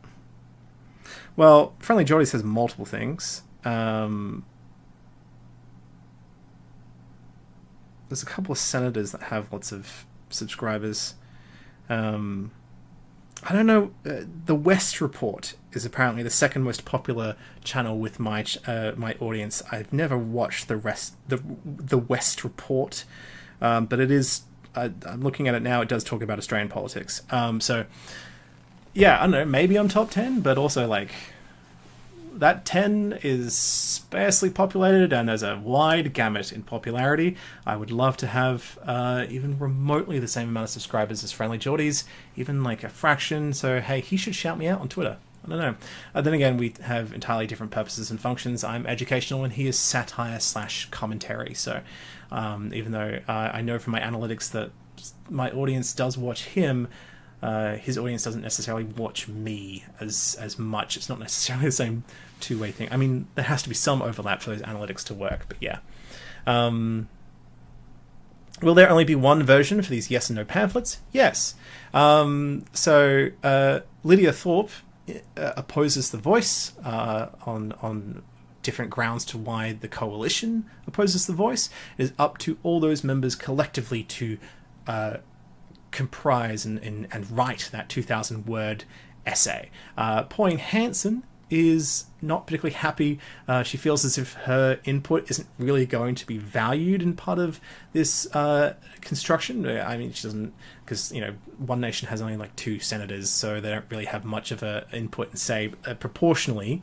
So she's threatened to be like, I want to go write my own 2,000-word essay and distribute it myself, which she could if she wanted to, so long as she appropriately has the, like that little disclaimer, like authorized by blah, blah, blah, blah, blah. She can do that by the funds of her own political party fund, which is a minor party. She doesn't really have that much, so she won't have the scope of the AEC to distribute it to everyone, but she's free to do so. So there will be communications yes and no communications officially authorised by political parties that are not part of this pamphlet. But there is a pamphlet. There is a official authorised pamphlet that will be distributed by the AEC, and then anything else that is distributed is not by the AEC. So,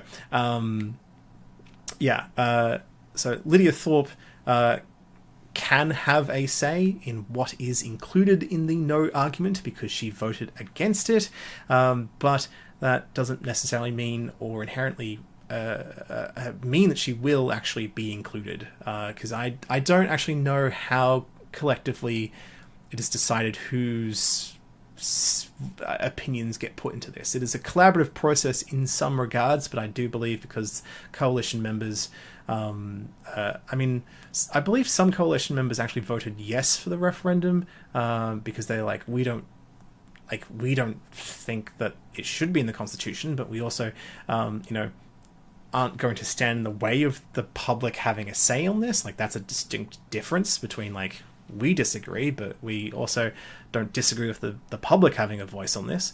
So I don't think every single coalition member voted no, but I do believe the coalition, its official stance is no, and will have some input. And because there's more of them than there are, like, One Nation and Lydia Thorpe combined, they're probably going to have the dominant say as to what actually ends up in that pamphlet. So don't fully quote me on that, because that's not something that I have ever been part of. I've never actually, been a cognizant human being. I was 7 when the last referendum happened, so it's difficult to know. Okay, wait, what's this?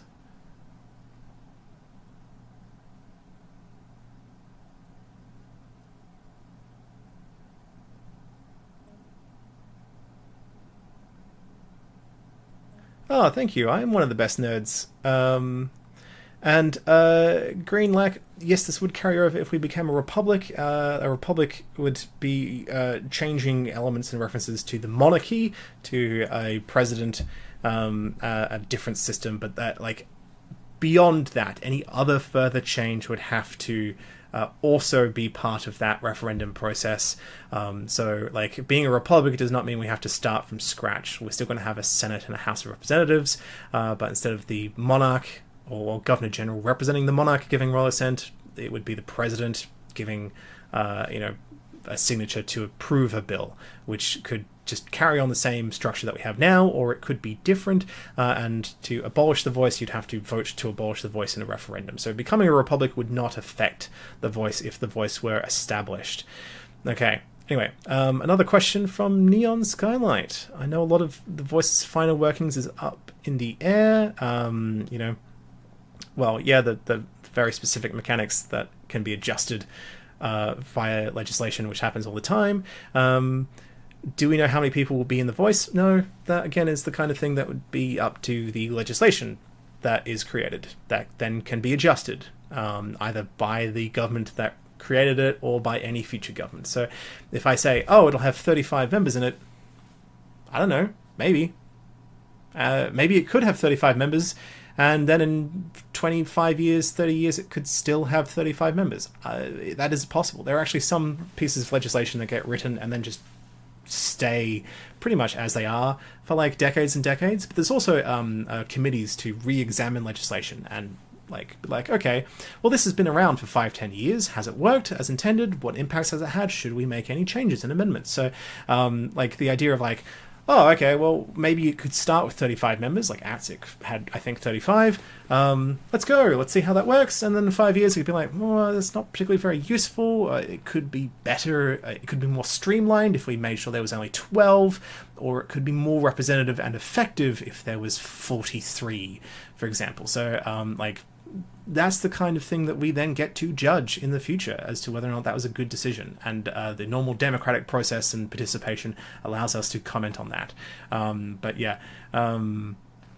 It's not going to be one Indigenous person, because that doesn't really work in terms of being a representative body.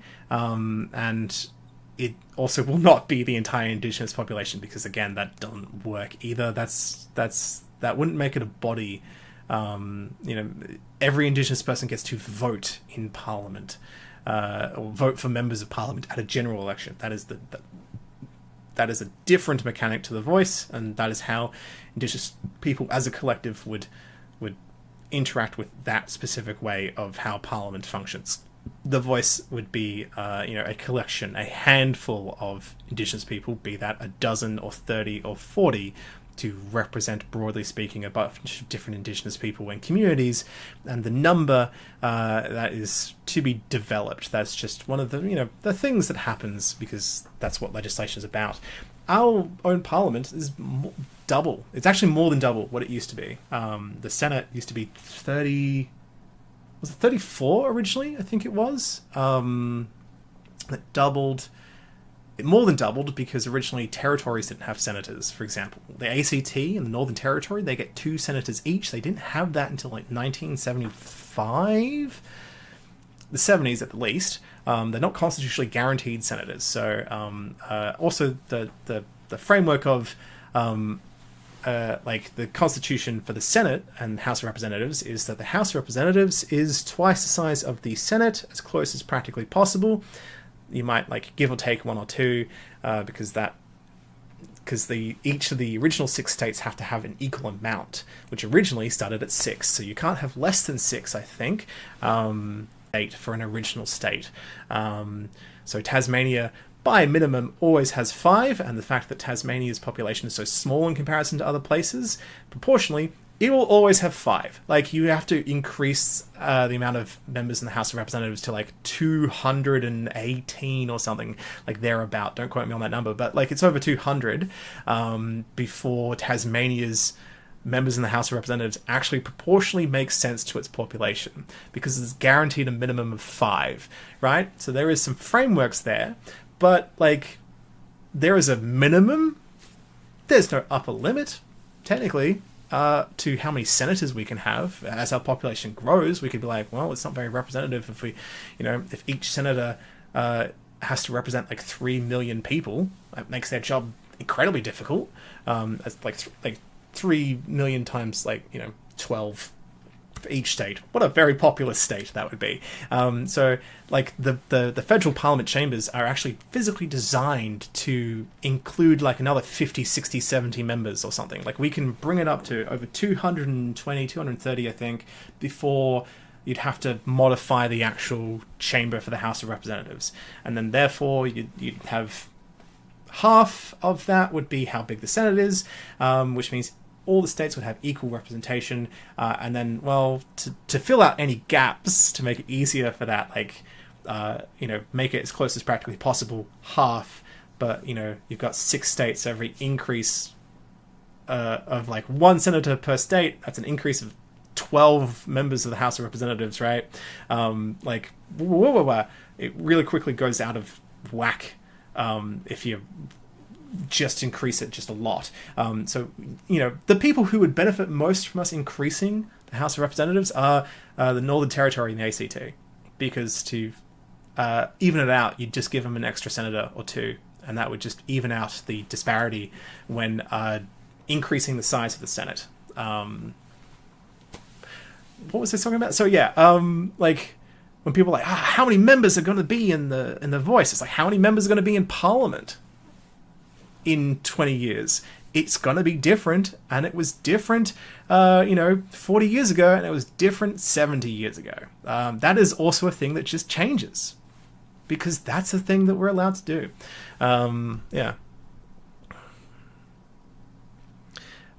Hey, don't worry, I'm still going. You know what, I should actually, I'm sorry that you're I just joined them as they finish. I should actually wrap up. It's been about 2 hours. The Human Union says, how are they not recognized? Well, they're not. I mean, recognition is not you are a citizen. That's not what we're talking about. It's we recognize your role, your position, your connection in history. Because the Constitution as a foundational document is a foundational document for a colonial structure, right? It's this is a colonial government that was just forced upon all these people who have lived here for 60,000 years. And so there's no real recognition of that. There's no recognition of that history. There's no recognition of their place or culture or how it interacts with that colonial structure, that colonial history. As far as the Constitution is concerned, Australia really kind of just started in 1788, but actually technically really started as a country in 1901. So recognition is not like, you are a citizen. It is recognition in this instance is like understanding and recognizing that cultural heritage and history and identity and perspective and sort of nationhood before British invasion. And the form of that recognition for the voice is we recognize that, because this system of government that was forced upon you silenced you and discriminated against you in many ways.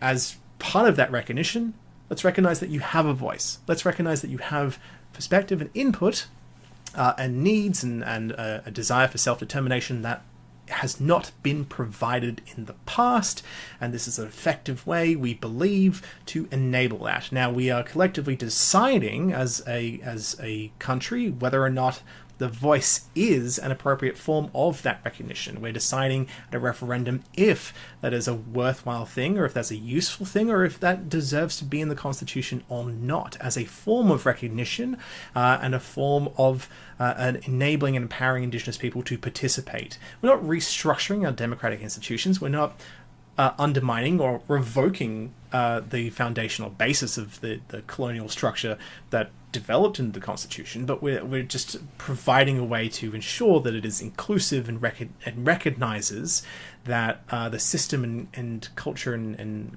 society and whatnot and country that we live in has a history that predates 1901 or predates 1788. That is what it is. It's not recognition like, you're a citizen. Of course they are.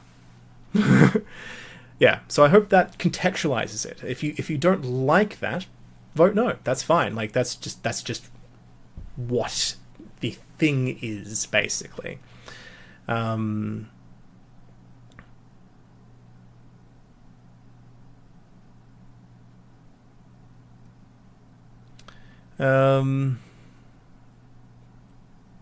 let's just scrolling past some obviously incendiary comments.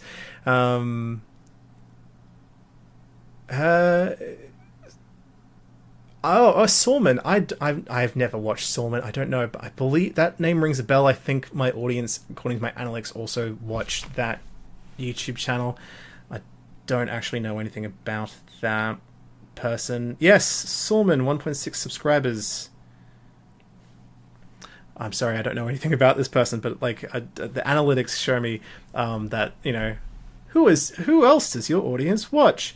And the answer currently is a mixture of like the Juice Media and Friendly Geordies and Liberal Senators and Pauline Hanson. Shout out to all the Pauline Hanson viewers out there. I think the algorithm is like, well, her YouTube channel is about Australian politics and it's called Pauline Hanson, Please Explain, and your channel's about Australian politics and it says Auspol Explained.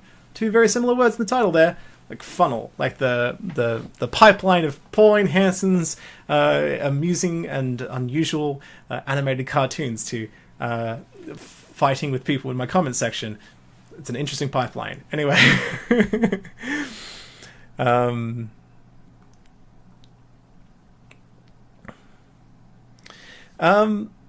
Should referendums be a more regular thing or keep it fairly rare? I don't know. I don't really feel like that's I feel like that's just an opinion to have, really. I mean, referendums cost money, but also they're part of the democratic participation, and they enable us to examine and have a say in the Constitution and alter it if we so wish, which we can't do at a general election. So it is a useful thing. I don't know necessarily about the regularity. We have to make arguments about the specific changes that we're making. We're not just changing things for the sake of it, but we also, it is a reasonable thing to re-examine our foundational rule book every now and again.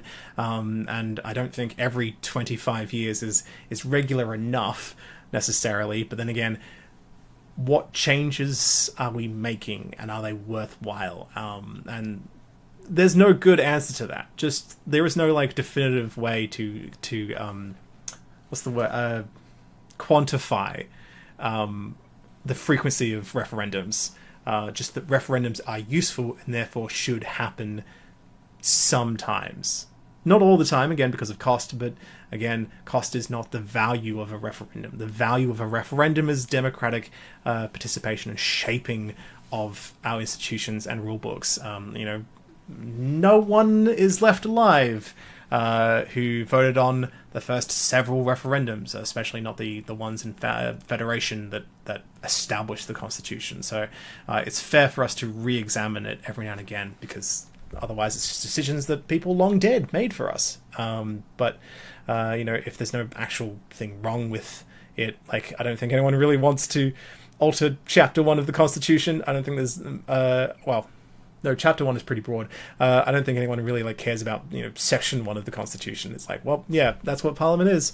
Unless you want to become a republic. I feel like actually that was not the best example I could have done. The salary of the Governor General, Section 3. Who cares?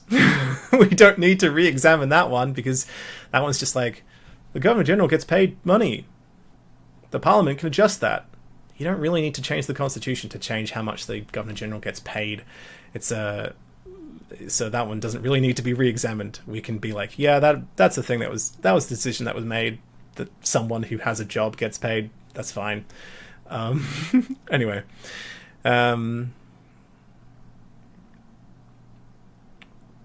Goodbye to those who... Oh, gosh. Ether Valerian for showing some changes in the size of the Senate and House of Representatives based off different years. Thank you. Was it really 36 and... Why do I have 34 in my head? Or am I thinking 38? I feel like I don't know. I'm not great at math, but I do recall that, the Senate was altered to include the ACT and Northern Territory.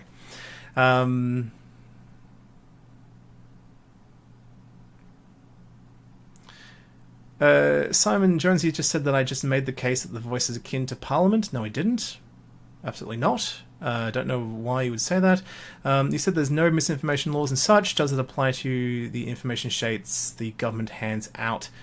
Good question. The thing about misinformation in terms of elections is that elections are a debate of ideas, right? And therefore, one, it is difficult to regulate truth, but two, it is also up to the public to judge those ideas. And if someone is out there obviously lying and saying a bunch of nonsense, that gives you an idea of what that person is like, right? And that informs you. If you can recognize that someone is lying to you constantly, that informs how you vote. And so that is not necessarily a legal restriction on someone, but that's a social restriction. And also then, we can't be, what if people genuinely just want someone who believes something that is not founded in truth? What if we as a society collectively just want that to be the kind of person in our parliament? There's very little limitations in terms of what you can say in terms of elections. There are, in other contexts, definitely restrictions when it comes to consumer protections. You can't just say anything you want about a product. You can't misrepresent that product so wildly as to have a completely fictitious view or impression of what it does or is for a consumer before they buy it. When you talk about the information sheets that governments hand out, what are you referring to? So are we talking about the Parliamentary Education Office that has a few fact sheets about the history of the Governor General, or I don't know if there's laws around that, but if that's not something that the government is doing, is what a public sector or a service or department is doing. And so there's an internal process where someone looks at it and goes, is this accurate, and sends it up to a manager and supervisor, and they double check it, and it is still possible for things to be wrong. I've definitely seen some fact sheets that I'm like, that's slightly wrong. To be fair, I've seen fact sheets where it's that's just a typo, to be honest.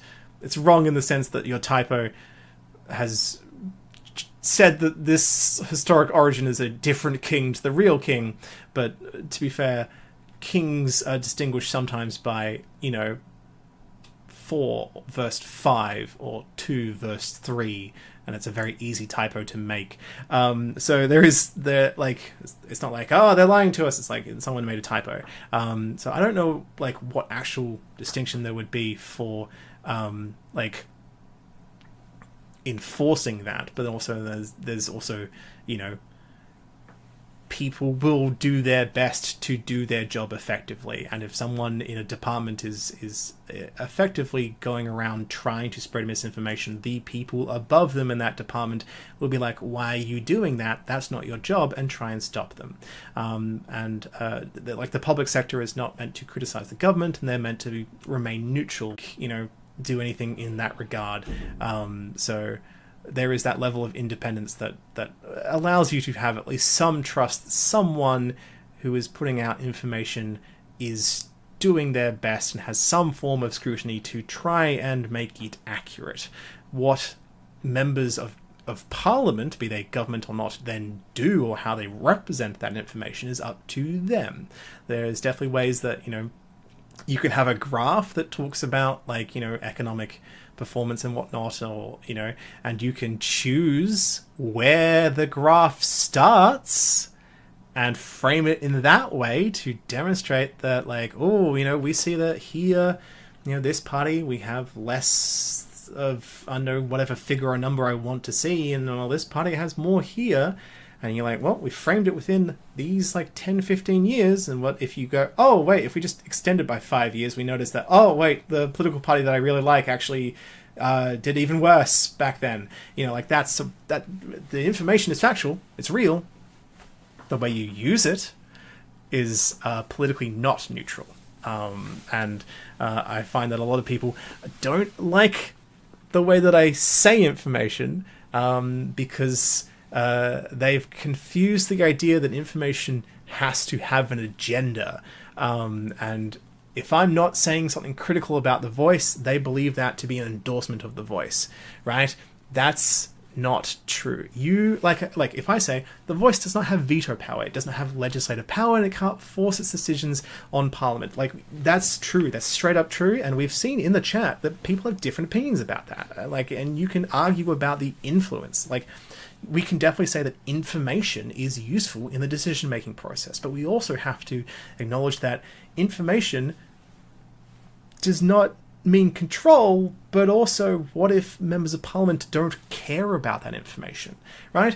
And so there's all these layers of possibilities and opinion around the potential for that information and advice, right? The distinction isn't, you know, the opinion isn't divided on whether or not it has legal force, but then, like, the division, the opinion upon that, and the arguments around that is, you know, do we want this information to have this influence? Do we feel like this information is going to have a bigger influence than what we want? Do we feel like it won't have much of visions? You know, like Lydia Thorpe, for example, does not see the fact that The Voice is an advisory body as useful because she believes that governments are going to ignore that advice, right? And I can't dissuade her of that opinion because that would be arguing about a partisan or an opinionated perspective. That is a political stance, and I'm not taking fights and arguments with her about that, right? Just like I am not taking fights and arguments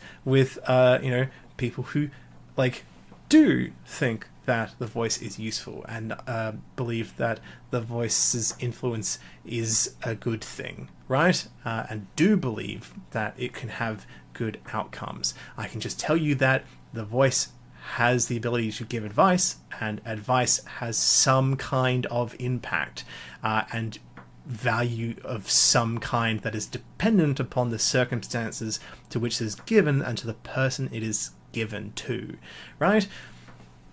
We can expand from there, you know? You can see how, like, that can be used for different things, you know? But some people are like, well, because it doesn't have legal weight, that assures me that it's not going to have control, and therefore I appreciate the ability for it to give that input and influence, but I also appreciate the ability for the government to not be controlled or, like, shackled to that influence. That is an opinion about that mechanic, right? That is different to Lydia Thorpe's opinion about that mechanic. But the two central opinions, the two opposing opinions still come from the same fundamental understanding of that fact of what the voice is and does, right? I just want to make that distinction about information. But there are some people, when I say the voice doesn't have veto power, well, they've believe that it does have veto power, and because I'm not agreeing with that sort of critical assessment of it, they think that that is partisan information. It's not, and therefore attack me as if I am, or disagree with me as if I am espousing some sort of political stance, and I'm not, right? You can use that information how you wish, and we see how it is being used in different ways, but I just want you to understand what that information is before you just ignore it, right? Or make assumptions based off incorrect information. That's literally the whole point of this, discussion, this live stream, and everything that I put out. I never ever tell people to vote yes or no. How you vote is entirely up to you, and well, I think that it's been about 2 hours. It's time really to wrap up. So let's go through the rest of the chat. There's not many of you left, but I'm glad that you're all still here to some degree. So, anyway, the whole premise... Okay, hey, Jack... No, the entire premise of introducing the voice to Parliament is not presupposed on the idea that Indigenous people don't have a voice in politics. It's absolutely not to do with that, because it's not Parliament. It's not part of Parliament. So, different job, different function, different purpose. So, the fact that we have a record-breaking, a historic, unbelievably large amount of 10 Indigenous people in Parliament, out of a historic 15 in total ever, not to do with what the purpose of the voice is. The purpose of the voice is to have a dedicated Indigenous advisory body. Indigenous members of Parliament represent their electorate, their community, and have broader needs, desires, purposes, forces, and constraints on their time than the voice, and therefore they do not focus on Indigenous issues. They may have some perspective and input, but they don't represent Indigenous people. They represent their area. They represent their electorate. Their job is to vote and debate bills for their electorate and the country as a whole. The voice is there to inform and advise Indigenous members of Parliament and non-Indigenous members of Parliament alike to be informed and focus on that. You might as well say, the whole point of the Climate Council presupposes that climate scientists can't get elected to Parliament. It's a different job. That's just not... It's not analogous. It's not analogous. So, yeah, sure, we could say that currently there is a proportional amount of Indigenous people represented in Parliament. Again, 10. The first, Neville Bonner, federally, 1973. The third, Ken Wyatt, 2010. There is no statistical trend whatsoever that there will be Indigenous people in Parliament. It is a statistical anomaly at this point in time that there is more than 2 or 3. Really, the first Indigenous woman to any parliament in Australia was elected in 2001, right, to the WA State Parliament. So, 1, different jobs, not analogous. 2, you're kind of presupposing the idea that this historic record, this historic high that we've never ever seen and we've only ever had, right, just now, entirely erases the purpose and function of a different thing to Parliament, and I don't accept that as an idea at all. That's because, again, that's... You can just... it's an opinion that you can be well, Indigenous people can be in Parliament, and that's effective, I believe. That's an opinion that you have, but the factual information is that the voice to Parliament is not Parliament. It does not serve the same function as Parliament, and members of the voice are not the same as Indigenous members of Parliament. It is 2 different jobs, it's 2 different functions, different bodies, different powers, different purposes. You can't just presuppose that the voice disregards or is not useful because Indigenous people can be in Parliament, because there is a different use to Indigenous people in Parliament and Indigenous people in the voice. The 2 don't conflict or counteract each other. like, mechanically they don't. Anyway. Also, I don't know where you got that. Every time someone talks about funding, they don't give me a citation, and it's a different number every time. Anyway, and also there aren't dedicated bureaucratic representatives in state and local governments. They don't have dedicated seats, so they don't have dedicated members. There's just departments sometimes. Anyway, technically not a veto, but who would go against a very loud voice? I don't know. Many members of parliament. Are you really telling me that there aren't members of parliament who are going to ignore the voice? We have that right now. Like, there are definitely members who don't value it. It really is just a way to not alter, but just attach to the current democratic institutions we have. And there are definitely ways that the voice is going to be ignored in the future. And that is one of the critiques of it, that it doesn't have that power to not be ignored. It just, will continue to exist, so it doesn't have to start, it doesn't have to re-establish itself or any of its dynamics or procedures or methods if a government that doesn't like it gets voted in, followed by a government that does like it is voted in. Anyway. So, like, I don't really see a scenario where the voice is going to indefinitely have a society that backs it up constantly on absolutely everything. And also, it only comments on matters to do with Indigenous affairs. So it doesn't have any sort of comment on most bills. So, I don't know, even if we do presuppose the idea, if we do imagine the idea, the voice is very effective and loud, and the electorate is almost entirely for it and every single thing it says, that's imagining a very active community. I don't think that most people actually really consider most of what happens in Parliament, especially because, people get shocked. They're like, what do you mean 90 bills pass per year? What are you talking about? Then also, like, the government is, even if the government then also agrees 100% with the voice, is that a negative consequence? I mean, if the public is for it, and the government is for it, and the voice is for it, we are satisfying everyone, nearly, and that's just democracy. So that's not a negative consequence, really. But also, again, it's still limited in its scope, has limited in its resources. It's not going to talk about every single bill. So even if you are in the minority, if you're one of like the 5% of people who think, oh, I don't like that everyone likes the voice, and I don't like that the government likes the voice, and I don't like what the voice is saying, it's still not going to comment on most things that affect you, unless you are an Indigenous person. So yeah, it's still just democratic participation in institutions as per normal. It's not a negative thing if the government agrees with the voice and the public agrees with the voice, because that's democracy. Right? Like, that's just democracy. Anyway. Yes, I do this thing where I'm like, I should go, and then 30 minutes later I'm still talking.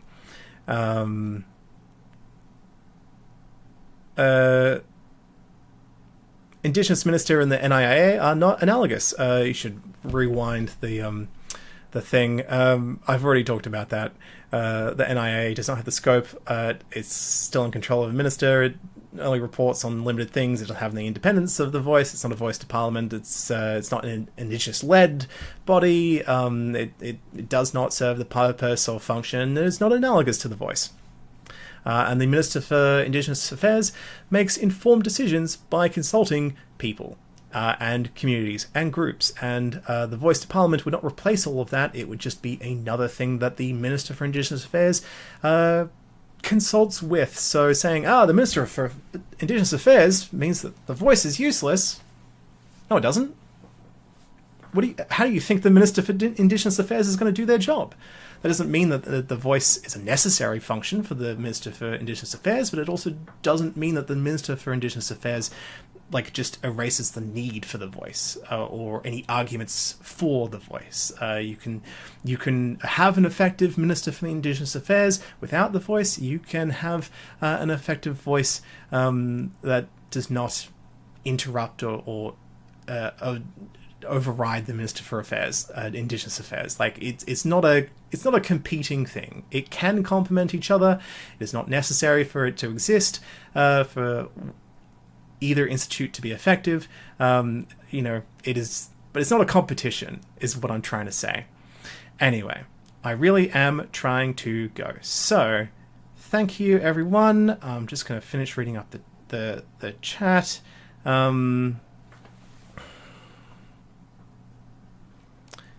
Anyway, okay, final thing from Damien. I promise, no one say anything else. Stop saying things. I'm going to talk to Damien. One last thing. He's worried about, well, they're worried about the executive. Okay, so to explain the only thing that has any real contention in terms of constitutional experts is the inclusion of executive government that is past the legislative process. We can all agree does not have any influence on the legislative process other than advisory, doesn't have any legal input. So executive government, right? Ministers, right? They are approving, they're managing government departments. So, like if a mine needs to be approved, that's not a whole bill, that's a mining application that goes to a minister. And there is legislation that says what a minister has to consider before making a certain kind of decision via your own discretion, or it might be, well, this impacts XYZ, you would consult communities in XYZ, right? It is possible for the voice to be one of those considerations because legislation that the Parliament has created says so. There is a small minority of people who think that the High Court may interpret that there is a mandatory requirement, constitutionally speaking, for the voice to be consulted for certain decisions for the executive. It's not a very strong argument because most constitutional experts disregard it entirely. They're like, nah, this is more of just an abundance of caution of maybe this will happen in the future. We can't have a crystal ball, so what if we just absolutely make sure it cannot happen, right? We don't expect it to happen, right? Anyway, so, like, again, these sort of things were brought up before we had the explanatory memorandum and the second reading speech, which are the materials that the High Court would use to interpret intention of a constitutional amendment. Both of those outright say there is no obligation ahead of time for the executive before making a decision, and they have that final decision-making power. And the wording of the amendment says, the voice may make representations, it may communicate. It doesn't have to, so there's no explicit requirement in there ahead of time. There's no explicit requirement in terms of actual timing. Like the voice could bring it up after the fact, and the minister could, reconsider their decision. But also, there is very little argument to be made that there is a constitutional mandatory requirement for a minister to consult the voice on it before making a specific decision in terms of administrative management of a government department, or approval or rejection of an application for something, right? It's especially because the High Court has never ruled that such a mandatory requirement exists in the Constitution before. It's had the option to do so and said that does not exist. So you really have to go against a lot of evidence to think that that's constitutional. Again, this is all like just a small handful of people being like, what if we double, triple make sure it just absolutely cannot happen? Absolutely no way that in 70 years this is going to be misapplied, right? So it would be a legislative thing. It would be part of Clause 3 that the Parliament is allowed to make laws in regards to the voice. One of it could be, can't approve a mining application on XYZ land until you have talked to the voice about it. That doesn't mean you have to agree with the voice. Again, that's not how it works. But if you don't consult the voice, then the voice could be like, hey, I don't think you actually paid attention to what the legislation said. You have broken the law, the voice claims, and then takes them to the High Court. And that would be a judicial review, right? And then that's just the minister having to obey the law. And that law then could be adjusted to prevent that from happening again, or it could just be like, well, yeah, do your job, do your job, man. Like, we put that consideration in the legislation that regulates your ministerial department for a reason. Consult the voice, and that could just be part of the process. It doesn't necessarily mean that's a constitutional restriction. Again, very difficult to make that argument. Very few people are making that argument, and the people who did make that argument did it before the explanatory memorandum and second reading speech really addressed those concerns. There's probably some people still out there making that argument, but again, we cannot accurately describe that as being like a 50-50 division amongst the constitutional and legal expert field. In fact, in most discussions that I see in an academic sense, basically just disregard that as a concern. Again, that concern does exist, but is not a major concern in terms of if we are to like quantify it. It's very low down on the list. I mean, if someone wants to argue with me, I feel like that's an accurate summary of what the situation is, really. And if you are still influenced and concerned about that, well, at least you have a better context and understanding of it. And you're like, well, I'm going to still side with this person. Fair point. Go for it, but that's an opinion, and I've given you all the context really that I can summarize effectively in a short span of time. But I did promise that was the last question that I was going to address. My wife is home, so I'm going to go make dinner with her and have a wonderful time. Thank you so much to those who have tuned in. I hope you have enjoyed this very long conversation about the voice. I hope I didn't get too opinionated. I hope I did really stick to what is actually like fundamentally something that I can back up with facts, because that's what I really want to do. And if you want to vote yes or no, again, that is entirely up to you. I just hope that you do so based off critical understanding, good information, and have come to a robust conclusion after examining multiple perspectives, and understand at least the very fundamental mechanics that we are voting on whether or not to constitutionally enshrine and protect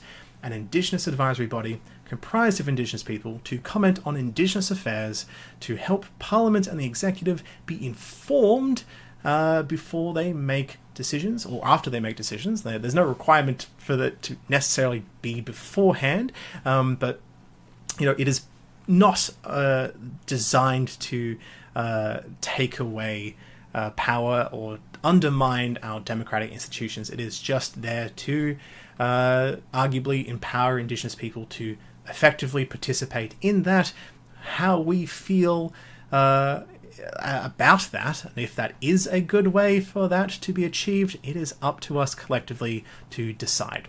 But remember to update or enroll to vote if you haven't already. Go to aec.gov.au to do so. That's super important. Okay. So yeah, have a great night, everyone. Thank you very much for watching. And now we do the fun bit where I sort of procrastinate a little bit as I go to the end broadcast button to make sure that everything I've said gets broadcast. I don't know if there's like a tail or like does it, like it is going to capture everything I say up